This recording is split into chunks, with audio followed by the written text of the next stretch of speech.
হয়ে গেছে sir. Okay sir, ठीक है ठीक है। Good evening to all of you sir. अच्छा चलो सर, इनकम टैक्स का क्लास स्टार्ट कर देते हैं। इनकम टैक्स का क्लास स्टार्ट कर देते हैं। ओके, तो फिर जैसे कि डिस्कशन हम लोग का चल रहा था रिगार्डिंग डिडक्शन, है ना सर। डिडक्शन का जो चैप्टर है उसमें डिस्कस कर रहे थे, और डिडक्शंस में हम लोग, you all know sir, section याद है ना सबको, 80C से लेके 80U, 80C से लेके 80U, चैप्टर 6 है ना, चैप्टर 6 है।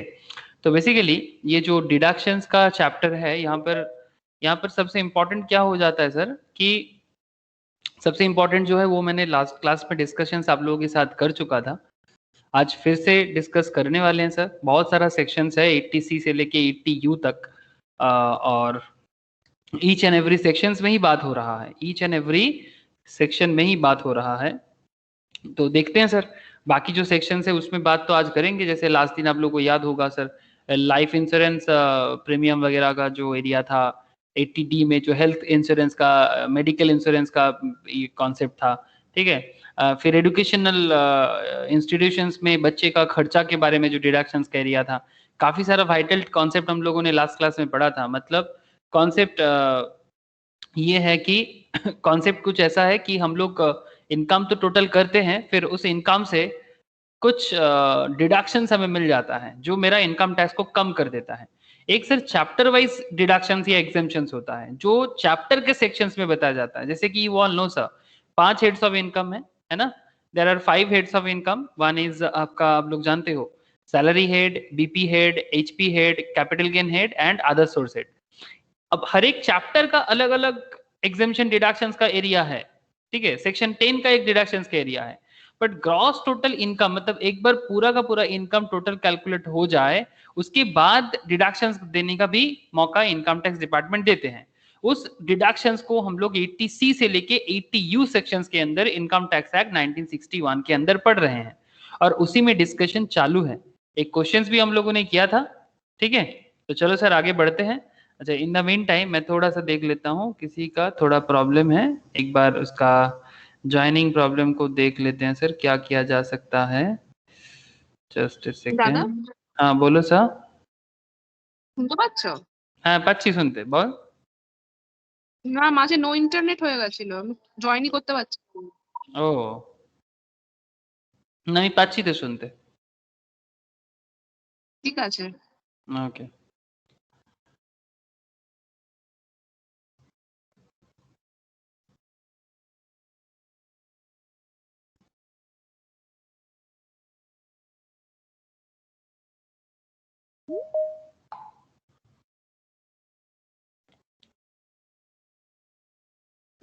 ओके सर, ठीक है, चलो मैं स्क्रीन शेयर कर लेता हूँ, और जो डिस्कशन सेक्शंस का बाकी है वो सब चर्चा आप लोगों से कर लेता हूँ सर।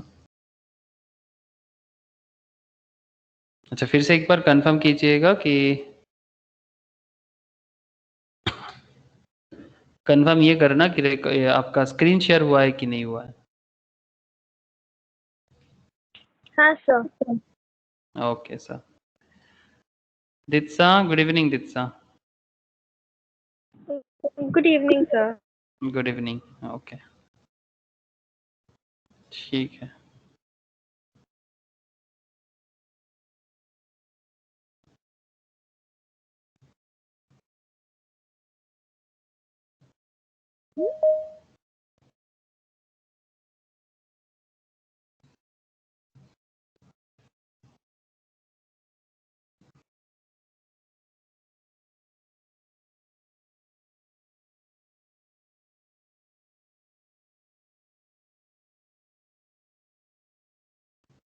जस्ट सेकेंड सर, वो माइंड मैप थोड़ा सा चाहिए था।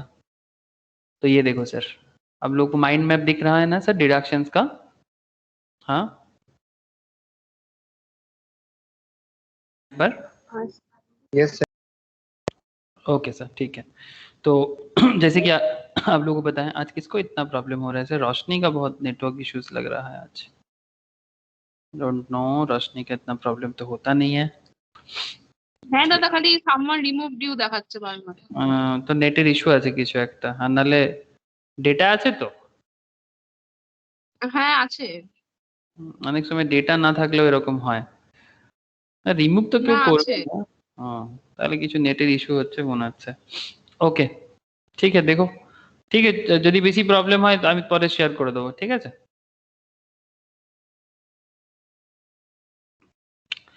तो बेसिकली जस्ट देखो एक बार कि deductions from gross total income, that means आपका जितना सारा हेड्स ऑफ इनकम है ना, जैसे कि हम लोग बार बार एक ही चीज बोलते रहते हैं सर, क्योंकि हमेशा आप लोगों को याद दिलाना मेरा काम है, तो याद दिलाता रहता हूँ इसलिए।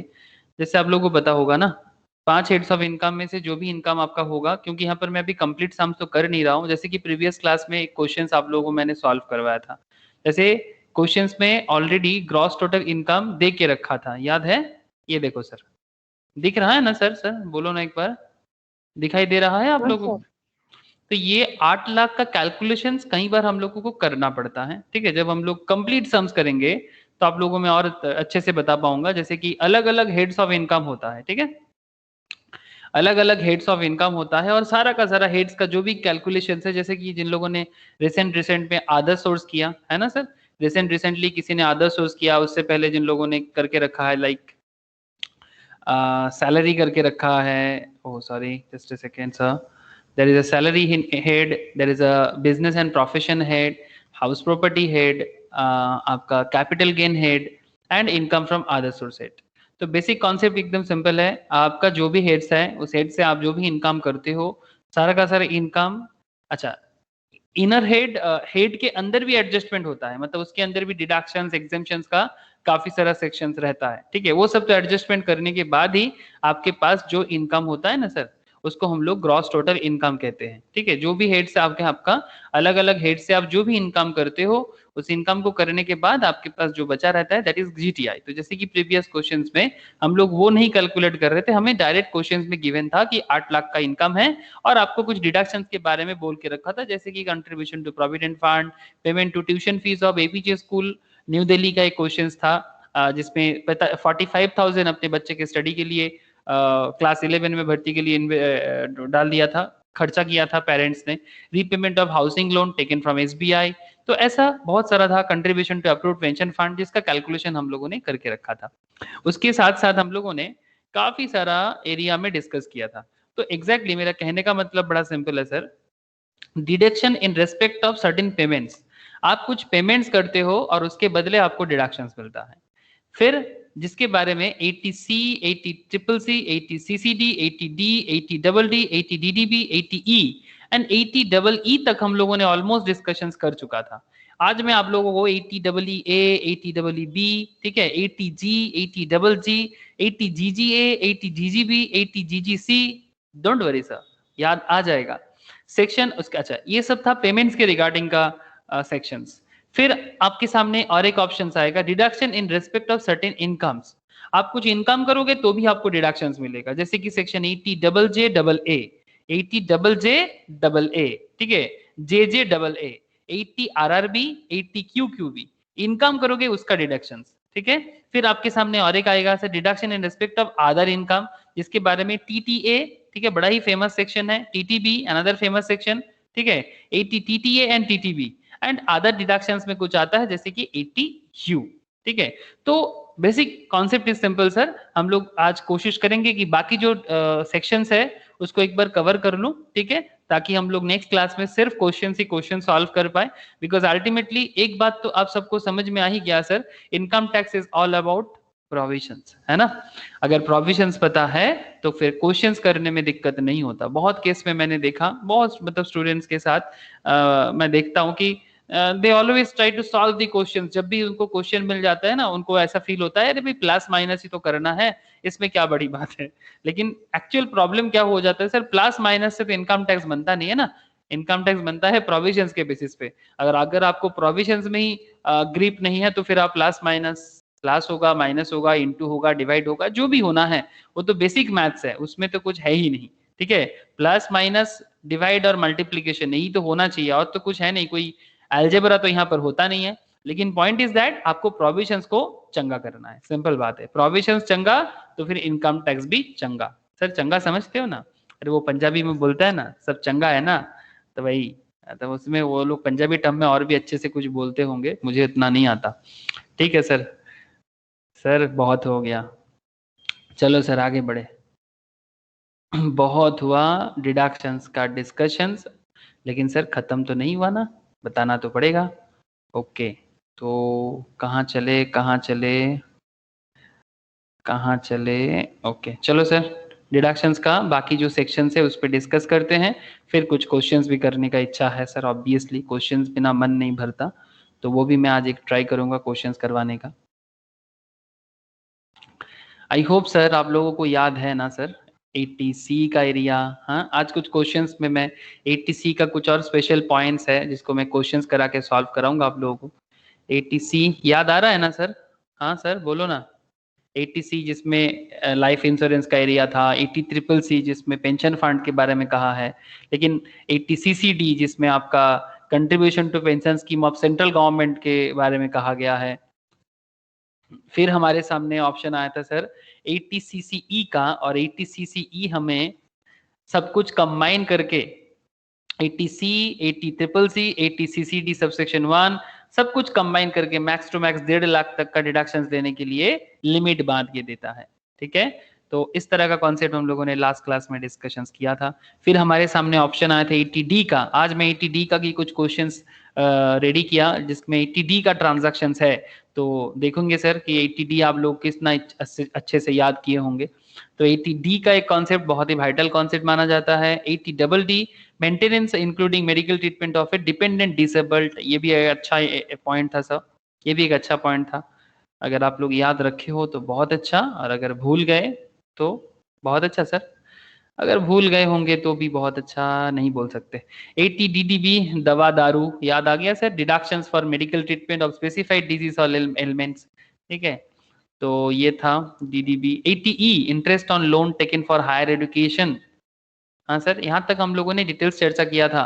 हाँ सर, क्या आप लोगों को याद आ रहा है? सर। डिटेल्स चर्चा यहाँ तक का हुआ था। 80E interest on loan taken for higher education, और इसके बेसिस में ही हम लोगों ने वो APJ स्कूल में जो बच्चे को एडमिशन करवाया उसका हिसाब भी हमें इसी के थ्रू से पता चल रहा था। नहीं सर, इसके बाद भी एक 80EE में भी डिस्कशंस किया था, मुझे याद आ गया सर। एक ई में एडुकेशन के बारे में बात किया, दूसरा EE में deductions for interest on loan borrowed from any financial institutions, bank, housing finance company for acquisition of residential house property, इसके बारे में भी चर्चा मैंने किया था। अगर आप लोगों ने भूल गए तो सर क्लास को एक बार फिर से देखो। ठीक है, अच्छा क्या मैं ये नोट्स आप लोगों के साथ शेयर नहीं किया या कर दिया?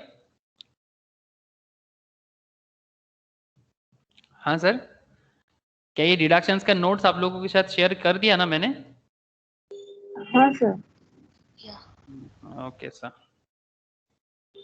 तो फिर आप लोग आराम से चेक कर सकते हो। किसी के पास ऐसा तो नहीं है ना कि पहुंचा नहीं सर ये वाला नोट्स, या फिर मैंने दिया नहीं? सर आमी पाइन नील को नहीं मिला? बाकी चौथा पेज चौथा है सर। इसका मतलब ठीक है नील, मैं तेरे को भेज दूंगा आज। ओके, एक बार मुझे व्हाट्सअप कर देना कि सर मेरे को नोट्स दे दीजिए, ताकि मैं ये लेक्चर 1 भी दे दूं, लेक्चर 1 का भी दे दूंगा, और साथ में लेक्चर 2 में वेरियस क्वेश्चंस प्रैक्टिस के लिए है वो भी मैं शेयर कर लूंगा। तो ठीक है चलो, 80EE, ठीक है, 80EE से आज मैं बात करूंगा आप लोगों से। तो चलो सर, 80EE आपको क्या बताते हैं बेसिकली? 80EE पेमेंट क्या है ना सर, मतलब आपके पास दो है, एक पेमेंट का डिडक्शंस, एक इनकम का डिडक्शंस, और आपका एक होता है अदर डिडक्शंस, अदर इनकम का, और एक होता है अदर डिडक्शंस। तो 80EE पेमेंट का ही है, मतलब यहाँ पर भी आप कुछ पेमेंट करते हो और उस पेमेंट में आपको डिडक्शंस मिलेगा, लेकिन कितना मिलेगा, कहाँ तक मिलेगा, उसका हिसाब किताब देखना पड़ेगा थोड़ा। तो अगर आप 80EE को एक बार देखो तो इसमें आपके सामने क्या है? Deduction in respect of interest payable on loan taken from financial institutions, bank और हाउसिंग फाइनेंस कंपनी। कहां से sir? Housing finance company. Sir आप लोग HFC जानते हो? एक एग्जांपल कोई दे सकते हो मुझे? HFC का एग्जांपल हाउसिंग फाइनेंस कंपनीज का, जो घर के लिए स्पेसिफिकली बिजनेस करते हैं लोन देने का। कोई तो बताओ सर, हाउसिंग फाइनेंस कंपनी का एग्जांपल मैं क्लास में बताया था most probably. HDFC HDFC bank, HDFC bank, ना HDFC housing housing housing, very good sir, यही इसका पहला काम हुआ करता था सर, ठीक है। 1977 में बना था हाउसिंग डेवलपमेंट फाइनेंस कॉर्पोरेशन। और भी एग्जांपल्स दो ना सर। हाँ और भी है, इंडिया बुल हाउसिंग फाइनेंस, नाम सुने होंगे सर हटको। हाँ, हटको वो भी हो सकता है। इंडिया बुल हाउसिंग फाइनेंस, ये देखो housing finance company India bulls का है, ठीक है। तो ये भी एक अच्छा कंपनी, एक टाइम पे बहुत अच्छा था, मेरा एक बहुत फेवरेट स्टॉक था एक टाइम पे। हाँ बोलो सर। लाइफ इंश्योरेंस तो हाउसिंग फाइनेंस আছে। हाँ LIC हाउसिंग फाइनेंस भी हो सकता है, ठीक है। बेसिकली फाइनेंशियल इंस्टीट्यूशंस, मतलब जो स्पेसिफिक हाउसिंग फाइनेंस तो नहीं है, लेकिन चलेगा sir. Deduction in respect of interest payable on loan taken from financial institution, जैसे कि LIC तो फाइनेंशियल इंस्टीट्यूशन है ही ना सर, ठीक है। या फिर बैंक और HFC, इवन बैंक भी चलेगा, कोई प्रॉब्लम नहीं है। लेकिन बेसिक बात है कि लोन जो है रेसिडेंशियल हाउस प्रॉपर्टी एक्विजिशन करने के लिए आपने लिए होंगे, ऐसे पर्पस में होना चाहिए, ठीक है। EEA 80 EEA, ठीक है। तो इसमें और क्या कहते हैं sir, in case the property is self occupied. जो लोग हाउस प्रॉपर्टी पढ़े हो उनको पता होगा कि सेल्फ ऑक्युपाइड प्रॉपर्टी का हम लोग क्या करते हैं सर, या तो सेल्फ ऑक्युपाइड कर लेते हैं, या फिर कोई भी प्रॉपर्टी को हम लोग बेसिकली 3 कॉन्सेप्ट में यूज कर सकते हैं, है ना सर। सही, फॉर एग्जांपल ये एक HP है आपका, ठीक है। ये हाउस प्रॉपर्टी का आपको क्या कर सकते हैं हम लोग, ये वाला हाउस प्रॉपर्टी को, ठीक है। ये जो हाउस प्रॉपर्टी है, suppose this is a house property, this house property हम लोग 3 हिस्सों में अगर बांट दे, तो इसी हाउस प्रॉपर्टी में हम लोग कहीं पर रह सकते हैं, लाइक सेल्फ ऑक्युपाइड करके खुद के रहने के लिए। दूसरा रेंट में दे सकते हैं, तो वो मेरा हो जाएगा इनकम फ्रॉम हाउस प्रॉपर्टी, ठीक है। मतलब रेंट प्रॉपर्टी के हिसाब से यूज कर सकते हैं, रेंटेड प्रॉपर्टी मतलब भाड़े पे दे देंगे। या फिर घर के सामने कहीं पर शॉप बना के बिजनेस के लिए भी यूज कर सकते हैं, है ना सर। एक घर को 3 उपाय में यूज किया जा सकता है, यस और नो। कोई भी घर को Yes, हम sir. लोग 3 पर्पस में यूज कर सकते हैं कि नहीं कर सकते। या तो आप घर में खुद रह लो, या तो घर को रेंट पे दे दो, जो आपका हाउस प्रॉपर्टी में आ जाएगा। Self occupied is also house property, okay. जब हम लोग इनकम फ्रॉम हाउस प्रॉपर्टी करेंगे, जिनका नहीं हुआ उनके लिए बोल रहे हैं, जिनका हो चुका है दे ऑल नो कि क्या होता है हाउस प्रॉपर्टी में। भूल गए तो रिवीजन मारो सर। तो सेल्फ ऑक्युपाइड एंड रेंटेड, ये दोनों पर्पस में हाउस प्रॉपर्टी यूज किया जाता है। जिनका नहीं हुआ डोंट वरी, बहुत अच्छे से फिर से होगा।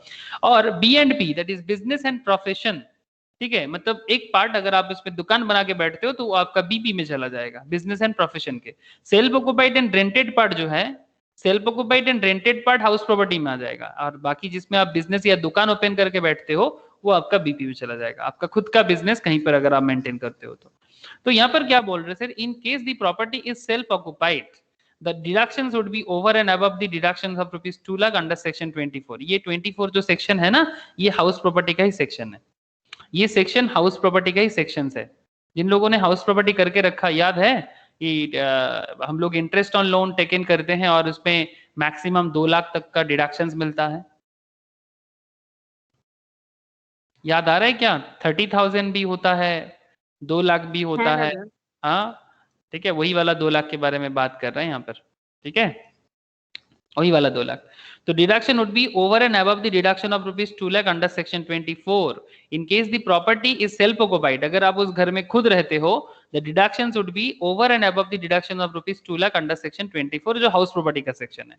For example, if the interest payable is say 3,80,000 on loan taken from financial institutions for acquisition of residential house। आपने एक रेसिडेंशियल मतलब खुद के रहने के लिए, सेल्फ ऑक्युपाइड, हाँ सेल्फ ऑक्युपाइड मतलब खुद घर में रहोगे, उस पर्पस के लिए फाइनेंशियल इंस्टीट्यूशन से आपने लोन लिया, कितने का सर? 3,80,000 का, ठीक है।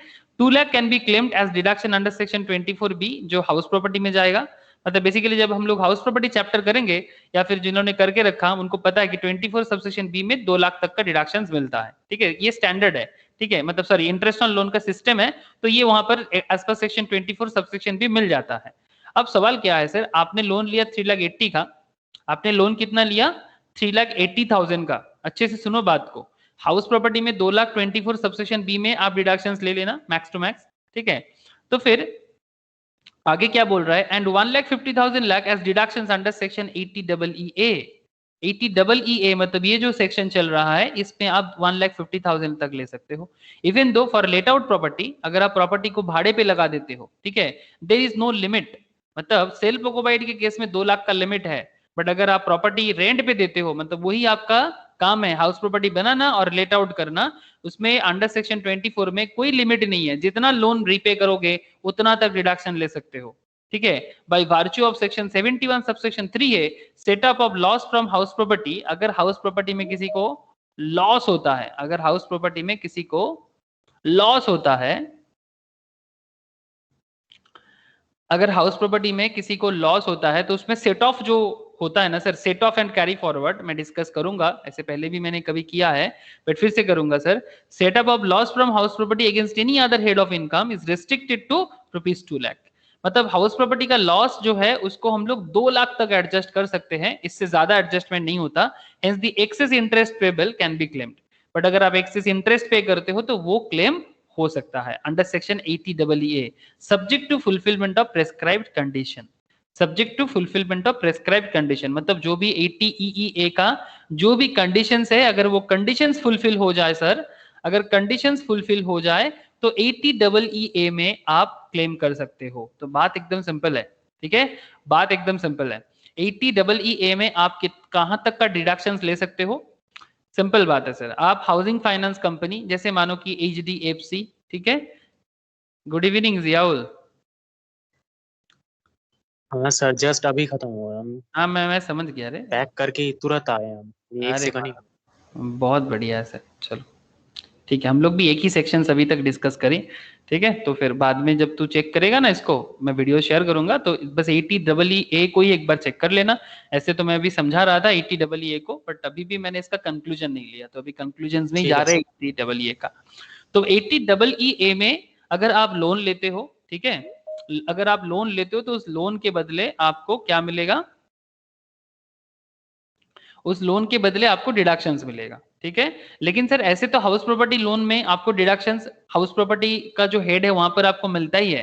मैं आपको बार बार बोल रहा हूं कि प्रॉपर्टी हेड्स मतलब हर एक हेड ऑफ इनकम आपको अलग से डिडक्शंस देता है, ठीक है। जैसे हाउस प्रॉपर्टी हेड आपको सेक्शन 24 में डिडक्शन देता है, ठीक है। लेकिन ये 80EE आपको 1.5 लाख तक का डिडक्शंस देने के लिए रेडी है। Deduction in respect of interest payable on loan taken from financial institutions or for acquisitions of residential house property.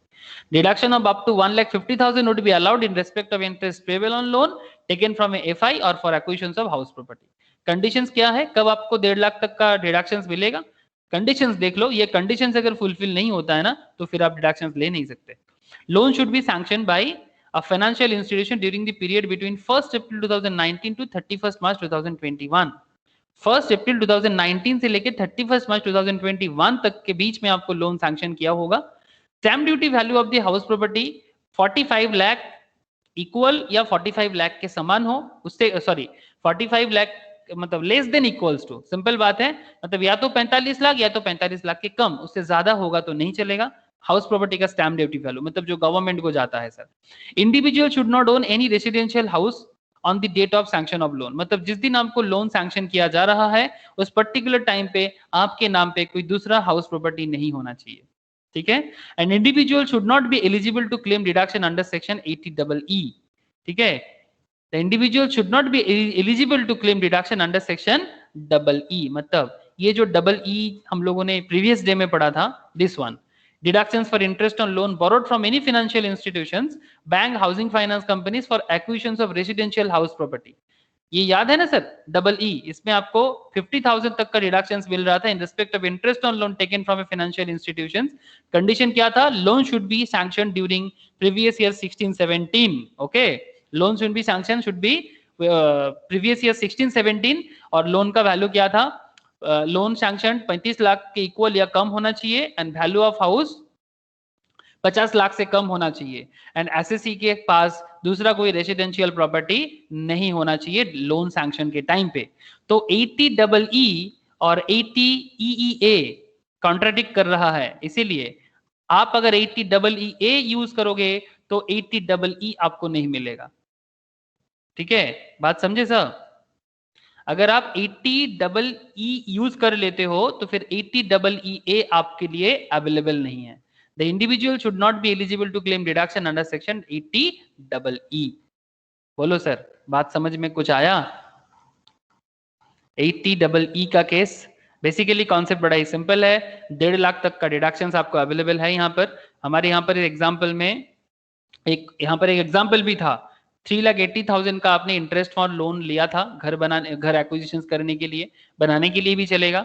तो लोन का वैल्यू था 3,80,000 तक का, और आपने ये जो घर है ये सेल्फ ऑक्युपाइड मान के चला था, रेसिडेंशियल हाउस था। ठीक है, तो 2 लाख तक का क्लेम आप तो 24 subsection B that is house property में ही क्लेम कर सकते हो। मैं फिर से बोल रहा हूँ, जिन्होंने हाउस प्रॉपर्टी नहीं किया, जब हाउस प्रॉपर्टी करेंगे ना आपको एकदम 2 सेकंड लगेगा। ठीक है, लेकिन जिनका हाउस प्रॉपर्टी क्लियर है उनको तो अभी पूरा समझ आ जा रहा है। तो फिर point is what? Point is एकदम वेरी सिंपल कि 24B में अगर आपने 2 लाख तो आपको मिलेगा ही, तो इसका मतलब 3,80,000 में 2 लाख आप वहां लेते हो और साथ में 1,50,000 आप 80EE में ले लो, तो कुल मिला के आपको यहाँ पर 3.5 लाख का डिडक्शन। तो टोटल इनकम टैक्स में आप ले सकते हो। एक हाउस प्रॉपर्टी हेड में आपने ले लिया और दूसरा आपने 80EE में ले लिया। अरे सर मजा आ गया ना, एकदम मजा आ गया। और सेट ऑफ का कॉन्सेप्ट एकदम बड़ा सिंपल था कि ये जो हाउस प्रॉपर्टी लॉस को सेट ऑफ किया जाता है हाउस प्रॉपर्टी के साथ या दूसरा किसी हेड के साथ, तो उसमें आपका रेस्ट्रिक्शन 2 लाख तक की अवेलेबल होगा। मतलब 3,80,000 का अगर लॉस हो जाए तो 3 लाख तक का एडजस्टमेंट वगैरह नहीं होता है। ठीक है, 2 लाख तक मतलब जो स्टैंडर्डली आपको मिलता है वही तक का एक्चुअली होता है। सर ये कॉन्सेप्ट ना मैं आपको सेट ऑफ कराने के टाइम पे बताऊंगा। ठीक है, set of and carry forward का कॉन्सेप्ट पढ़ाने के टाइम पे मैं आपको बताऊंगा। फिलहाल तो यहाँ पर सेक्शंस के अंदर दिया हुआ है, बट मैं अभी बता नहीं सकता डिटेल्स में। जब सेट ऑफ कराऊंगा डिटेल्स में बताऊंगा। तो बेसिक कॉन्सेप्ट बड़ा सिंपल है। 80EE में deductions of up to 1.5 lakh would be allowed in respect of interest payable on loan taken from FI for acquisitions of house property.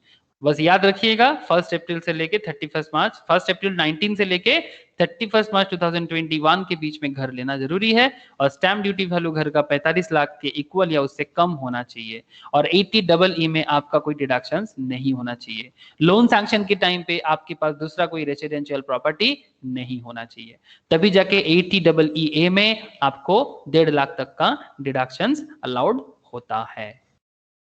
बोलो बोलो सर, बोलो बोलो, क्लियर है कि नहीं? क्लियर है कि नहीं? Yes sir. Okay sir,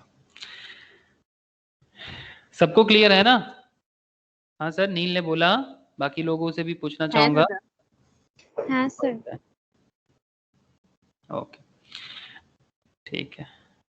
deductions 80EEB sir, ठीक है, 80EEB 80EEB आपको deduction in respect of interest payable on loan taken from a financial institutions, bank और सर्टेन NBFCs, ठीक है, नॉन बैंकिंग फाइनेंशियल कंपनीज। ठीक है, बहुत सारे हैं NBFCs, बहुत सारे हैं।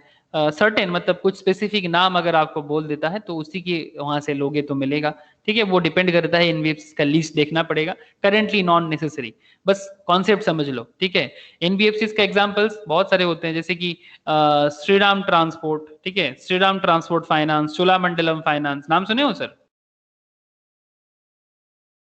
हाँ सर, चोलामंडलम, श्रीराम ट्रांसपोर्ट, ये सब फाइनेंशियल कंपनीज है ये सब। हाँ बोलो। ये कैसा लोन देते हैं? हाँ, गाड़ी वगैरह के लिए लोन देता है। ऐसे तो यहाँ पर एक्चुअली सेक्शंस इलेक्ट्रिक व्हीकल्स के बारे में है, ठीक है, इसलिए मैंने व्हीकल्स का बोला, बट NBFC में नॉट जस्ट मतलब NBFC किसी भी तरह का लोन देने के लिए रेडी है। ठीक है, मतलब कोई भी लोन वो दे सकता है, बट यहाँ पर हमारा कॉन्सेप्ट इलेक्ट्रिक व्हीकल के लिए है, इसलिए मैंने नाम लिया। आपको मैं बताता हूँ, श्रीराम ट्रांसपोर्ट अच्छा कंपनी है सर, श्रीराम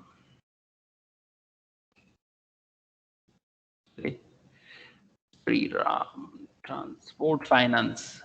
ठीक है, बेसिकली ट्रांसपोर्ट फाइनेंस के लिए बड़ा ही फेमस कंपनी है श्रीराम ट्रांसपोर्ट फाइनेंस। ठीक है, स्टॉक मार्केट लिस्टेड कंपनी है सर।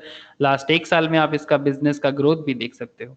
ठीक है, ट्रांसपोर्ट फाइनेंस करता है, मतलब बेसिकली ट्रांसपोर्टिंग सेक्टर्स में जो भी गाड़ी वगैरह चलता है उसमें फाइनेंस में गाड़ी ले सकते हो, ट्रक ले सकते हो, इस तरह का, समझ रहे हैं ना सर? बस ले सकते हो काइंड ऑफ, ये बैंक भी करता है, ऐसा बात नहीं है कि सिर्फ ही, लेकिन they are specifically for this work काम। चोलामंडलम स्टॉक मार्केट में है क्या, मुझे याद नहीं आ रहा है सर। चोलामंडलम डोंट नो, देख लेते हैं। है sir, Cholamandalam investment and financial company, ठीक है, साउथ इंडिया बेस है, ठीक है, बट फेमस कंपनी है सर। इसका भी आप एक साल में ग्रोथ देख सकते हो, 200 से शेयर का दाम 521 में पहुंचा है सर। जो लोग स्टॉक मार्केट के साथ कनेक्टेड हो वो लोग स्टडी कर सकते हो। आई नो यहाँ पर कोई है जो स्टॉक मार्केट में बहुत रुचि रखता है, ठीक है सर। सर इस तरह का और भी, नॉट जस्ट ये तो एकदम स्पेशली फाइनेंस ट्रांसपोर्टिंग सेक्टर्स के साथ डायरेक्टली काम करते हैं, बट इसके अलावा मुथूट फाइनेंस, ये सब तो नाम आप लोग सुने ही हो, है ना। मुथूट फाइनेंस नाम तो सुने ही होंगे, बहुत ही फेमस कंपनी है। मुथूट का भी लास्ट एक साल में काफी अच्छा बिजनेस गया है, बट थोड़ा अप एंड डाउन है, थोड़ा अप एंड डाउन है, बट फिर भी नॉट बैड, ओके। ये भी साउथ बेस्ड कंपनी है, केरला बेस्ड कंपनी है। तो अल्टीमेटली बात क्या है सर, बात छोड़ो, एनबीएफसी का बहुत ऐसे एग्जांपल है, आदित्य बिरला फाइनेंस, रिलायंस कैपिटल, खत्म नहीं होगा, रिलायंस फाइनेंस, बहुत सारा है। तो कॉन्सेप्ट इज सिंपल, ATEEB का इलेक्ट्रिक व्हीकल के लिए देता है, तो ई से इलेक्ट्रिक याद रहेगा सर, ठीक है। इलेक्ट्रिक व्हीकल्स के लिए आपको लोन, मतलब जो भी आप लोन लेते हो उसमें आपको डिडक्शंस मिलेगा, ठीक है। Deductions of up to 1.5 lakh would be allowed in respect of interest payable on loan taken for purchase of electric vehicle, or loan should be sanctioned by a financial institution during the period from 1/4/2019 to 31st March 2023। अभी भी इसका चल रहा है, 1/4/2019 से 31st मार्च 2023 के बीच में loan लेना पड़ेगा, और लोन का जो भी टोटल वैल्यू, मतलब इंटरेस्ट जो भी आप रीपे करोगे, उसमें आपको 1.5 लाख तक का डिडक्शन मिलने के लिए रेडी है आप, ठीक है, आपको मिल जाएगा सर। तो आई होप समझ ही रहे हो। ऐसे तेल का तो खत्म होने को है सर, अगला कुछ सालों में हार्डली 50-60 ईयर्स तेल का तो प्रॉब्लम डे बाय डे मतलब बढ़ेगा सर। पेट्रोल डीजल का प्रॉब्लम डे बाय डे बढ़ेगा, जितना भी माथा फोड़ना है लोगों को फोड़ने दो, सरकार को फोड़ने दो, पॉलिटिक्स भी होने दो, बट सर जो मैटर को जल्दी समझ जाए वो अच्छा है, और जो नहीं समझे उस देश के लिए बहुत खतरा है। आप लोगों को पता है रिलायंस भी इस बार ग्रीन एनर्जी में बहुत ज्यादा इन्वेस्टमेंट करने के लिए रेडी हो गया है, 75,000 crore.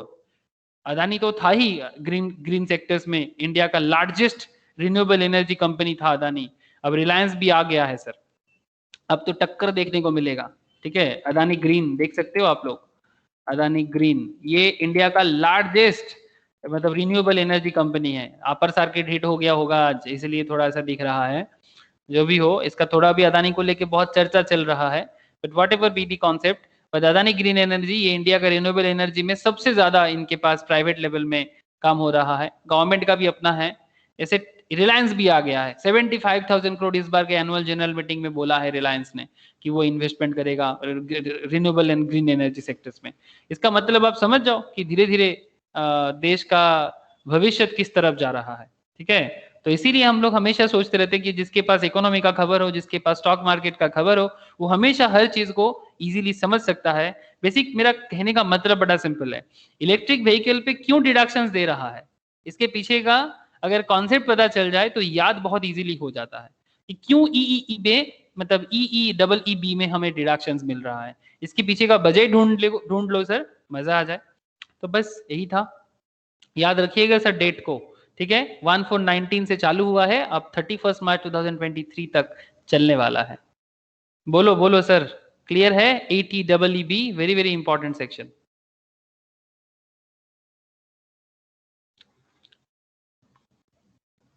Yes sir. Okay sir. 80G ये सब अभी पेमेंट में ही चल रहा है सर। 80G तो बहुत ही फेमस सेक्शन है, बहुत ही famous section. Donation to certain funds charitable institution, अगर डोनेट वगैरह करते हो ना, मतलब बहुत लोगों को ना ऐसा फील होता है कि मैं सरकार को क्यों टैक्स दूं, हाँ ठीक है मत दो सीरियसली अगर कोई चाहता है ना, इतना डिडक्शंस का अवेलेबिलिटी है, अगर आपको लगता है कि गवर्नमेंट के पास टैक्स का पैसा जाने से सरकार उस पैसे से कुछ करता नहीं है, तो फिर आप ही अपने तरफ से डेवलपमेंट कर डालो ठीक है। अगर आप एनुअली 12 लाख कमाते हो या 50 लाख कमाते हो, वट एवर आपका अर्निंग जो भी हो, 50 लाख हो, 12 लाख हो, 10 लाख हो, आपका जो भी टैक्स का लायबिलिटी है, अगर आप चाहते हो कि आप टैक्स लायबिलिटी नील करोगे और उसके लिए आप ये सब जगह में डोनेट खुद अपने अपने हिसाब से सोसाइटी को कंट्रीब्यूट करते हो, देश के लिए कंट्रीब्यूशन रखते हो, तो आपको गवर्नमेंट को कुछ देने का जरूरत नहीं है। आप अपने मर्जी से जहां जहां जितना देना है दे दो और फिर ऑटोमेटिकली आपका टैक्स लायबिलिटी जीरो हो जाएगा। लेकिन हाँ, उसके लिए आपको यूज करना पड़ेगा ये सब चीजें। मतलब अगर आपको सरकार पे भरोसा नहीं है कि वो सच में कुछ करेगा कि नहीं करेगा, पता नहीं पैसा लेके पॉलिटिशियंस लोग खा जाएगा कि नहीं, या फिर विजय माल्या जैसा लोगों को फालतू का लोन देके 35,000 करोड़ लेके भाग जाएगा और फिर उसको वापस नहीं मिल पाएगा, ऐसा हो, इससे अच्छा है कि आप खुद ही अपना डेवलपमेंट करो, देश के प्रति आपका कर्तव्य निभाओ। ठीक है, अगर किसी को ऐसा लगता है तो फिर वो कर सकता है ना खुद से अपने अपने तरफ से। तो इसके लिए भी आपके पास मौका है, जो मौका आपको ETG देता है। ठीक है, basically donation to certain funds, charitable institutions. लेकिन सर कितना तक का डिडक्शंस मिलेगा, this is a big question. चलो देख लेते हैं। 4 कैटेगरीज ऑफ डिडक्शंस है ETG के अंदर। First category 100% deductions of amount donated without any qualifying limit. Prime minister national relief fund, national children fund, Swachh Bharat Kosh, national defence fund, PM cares fund.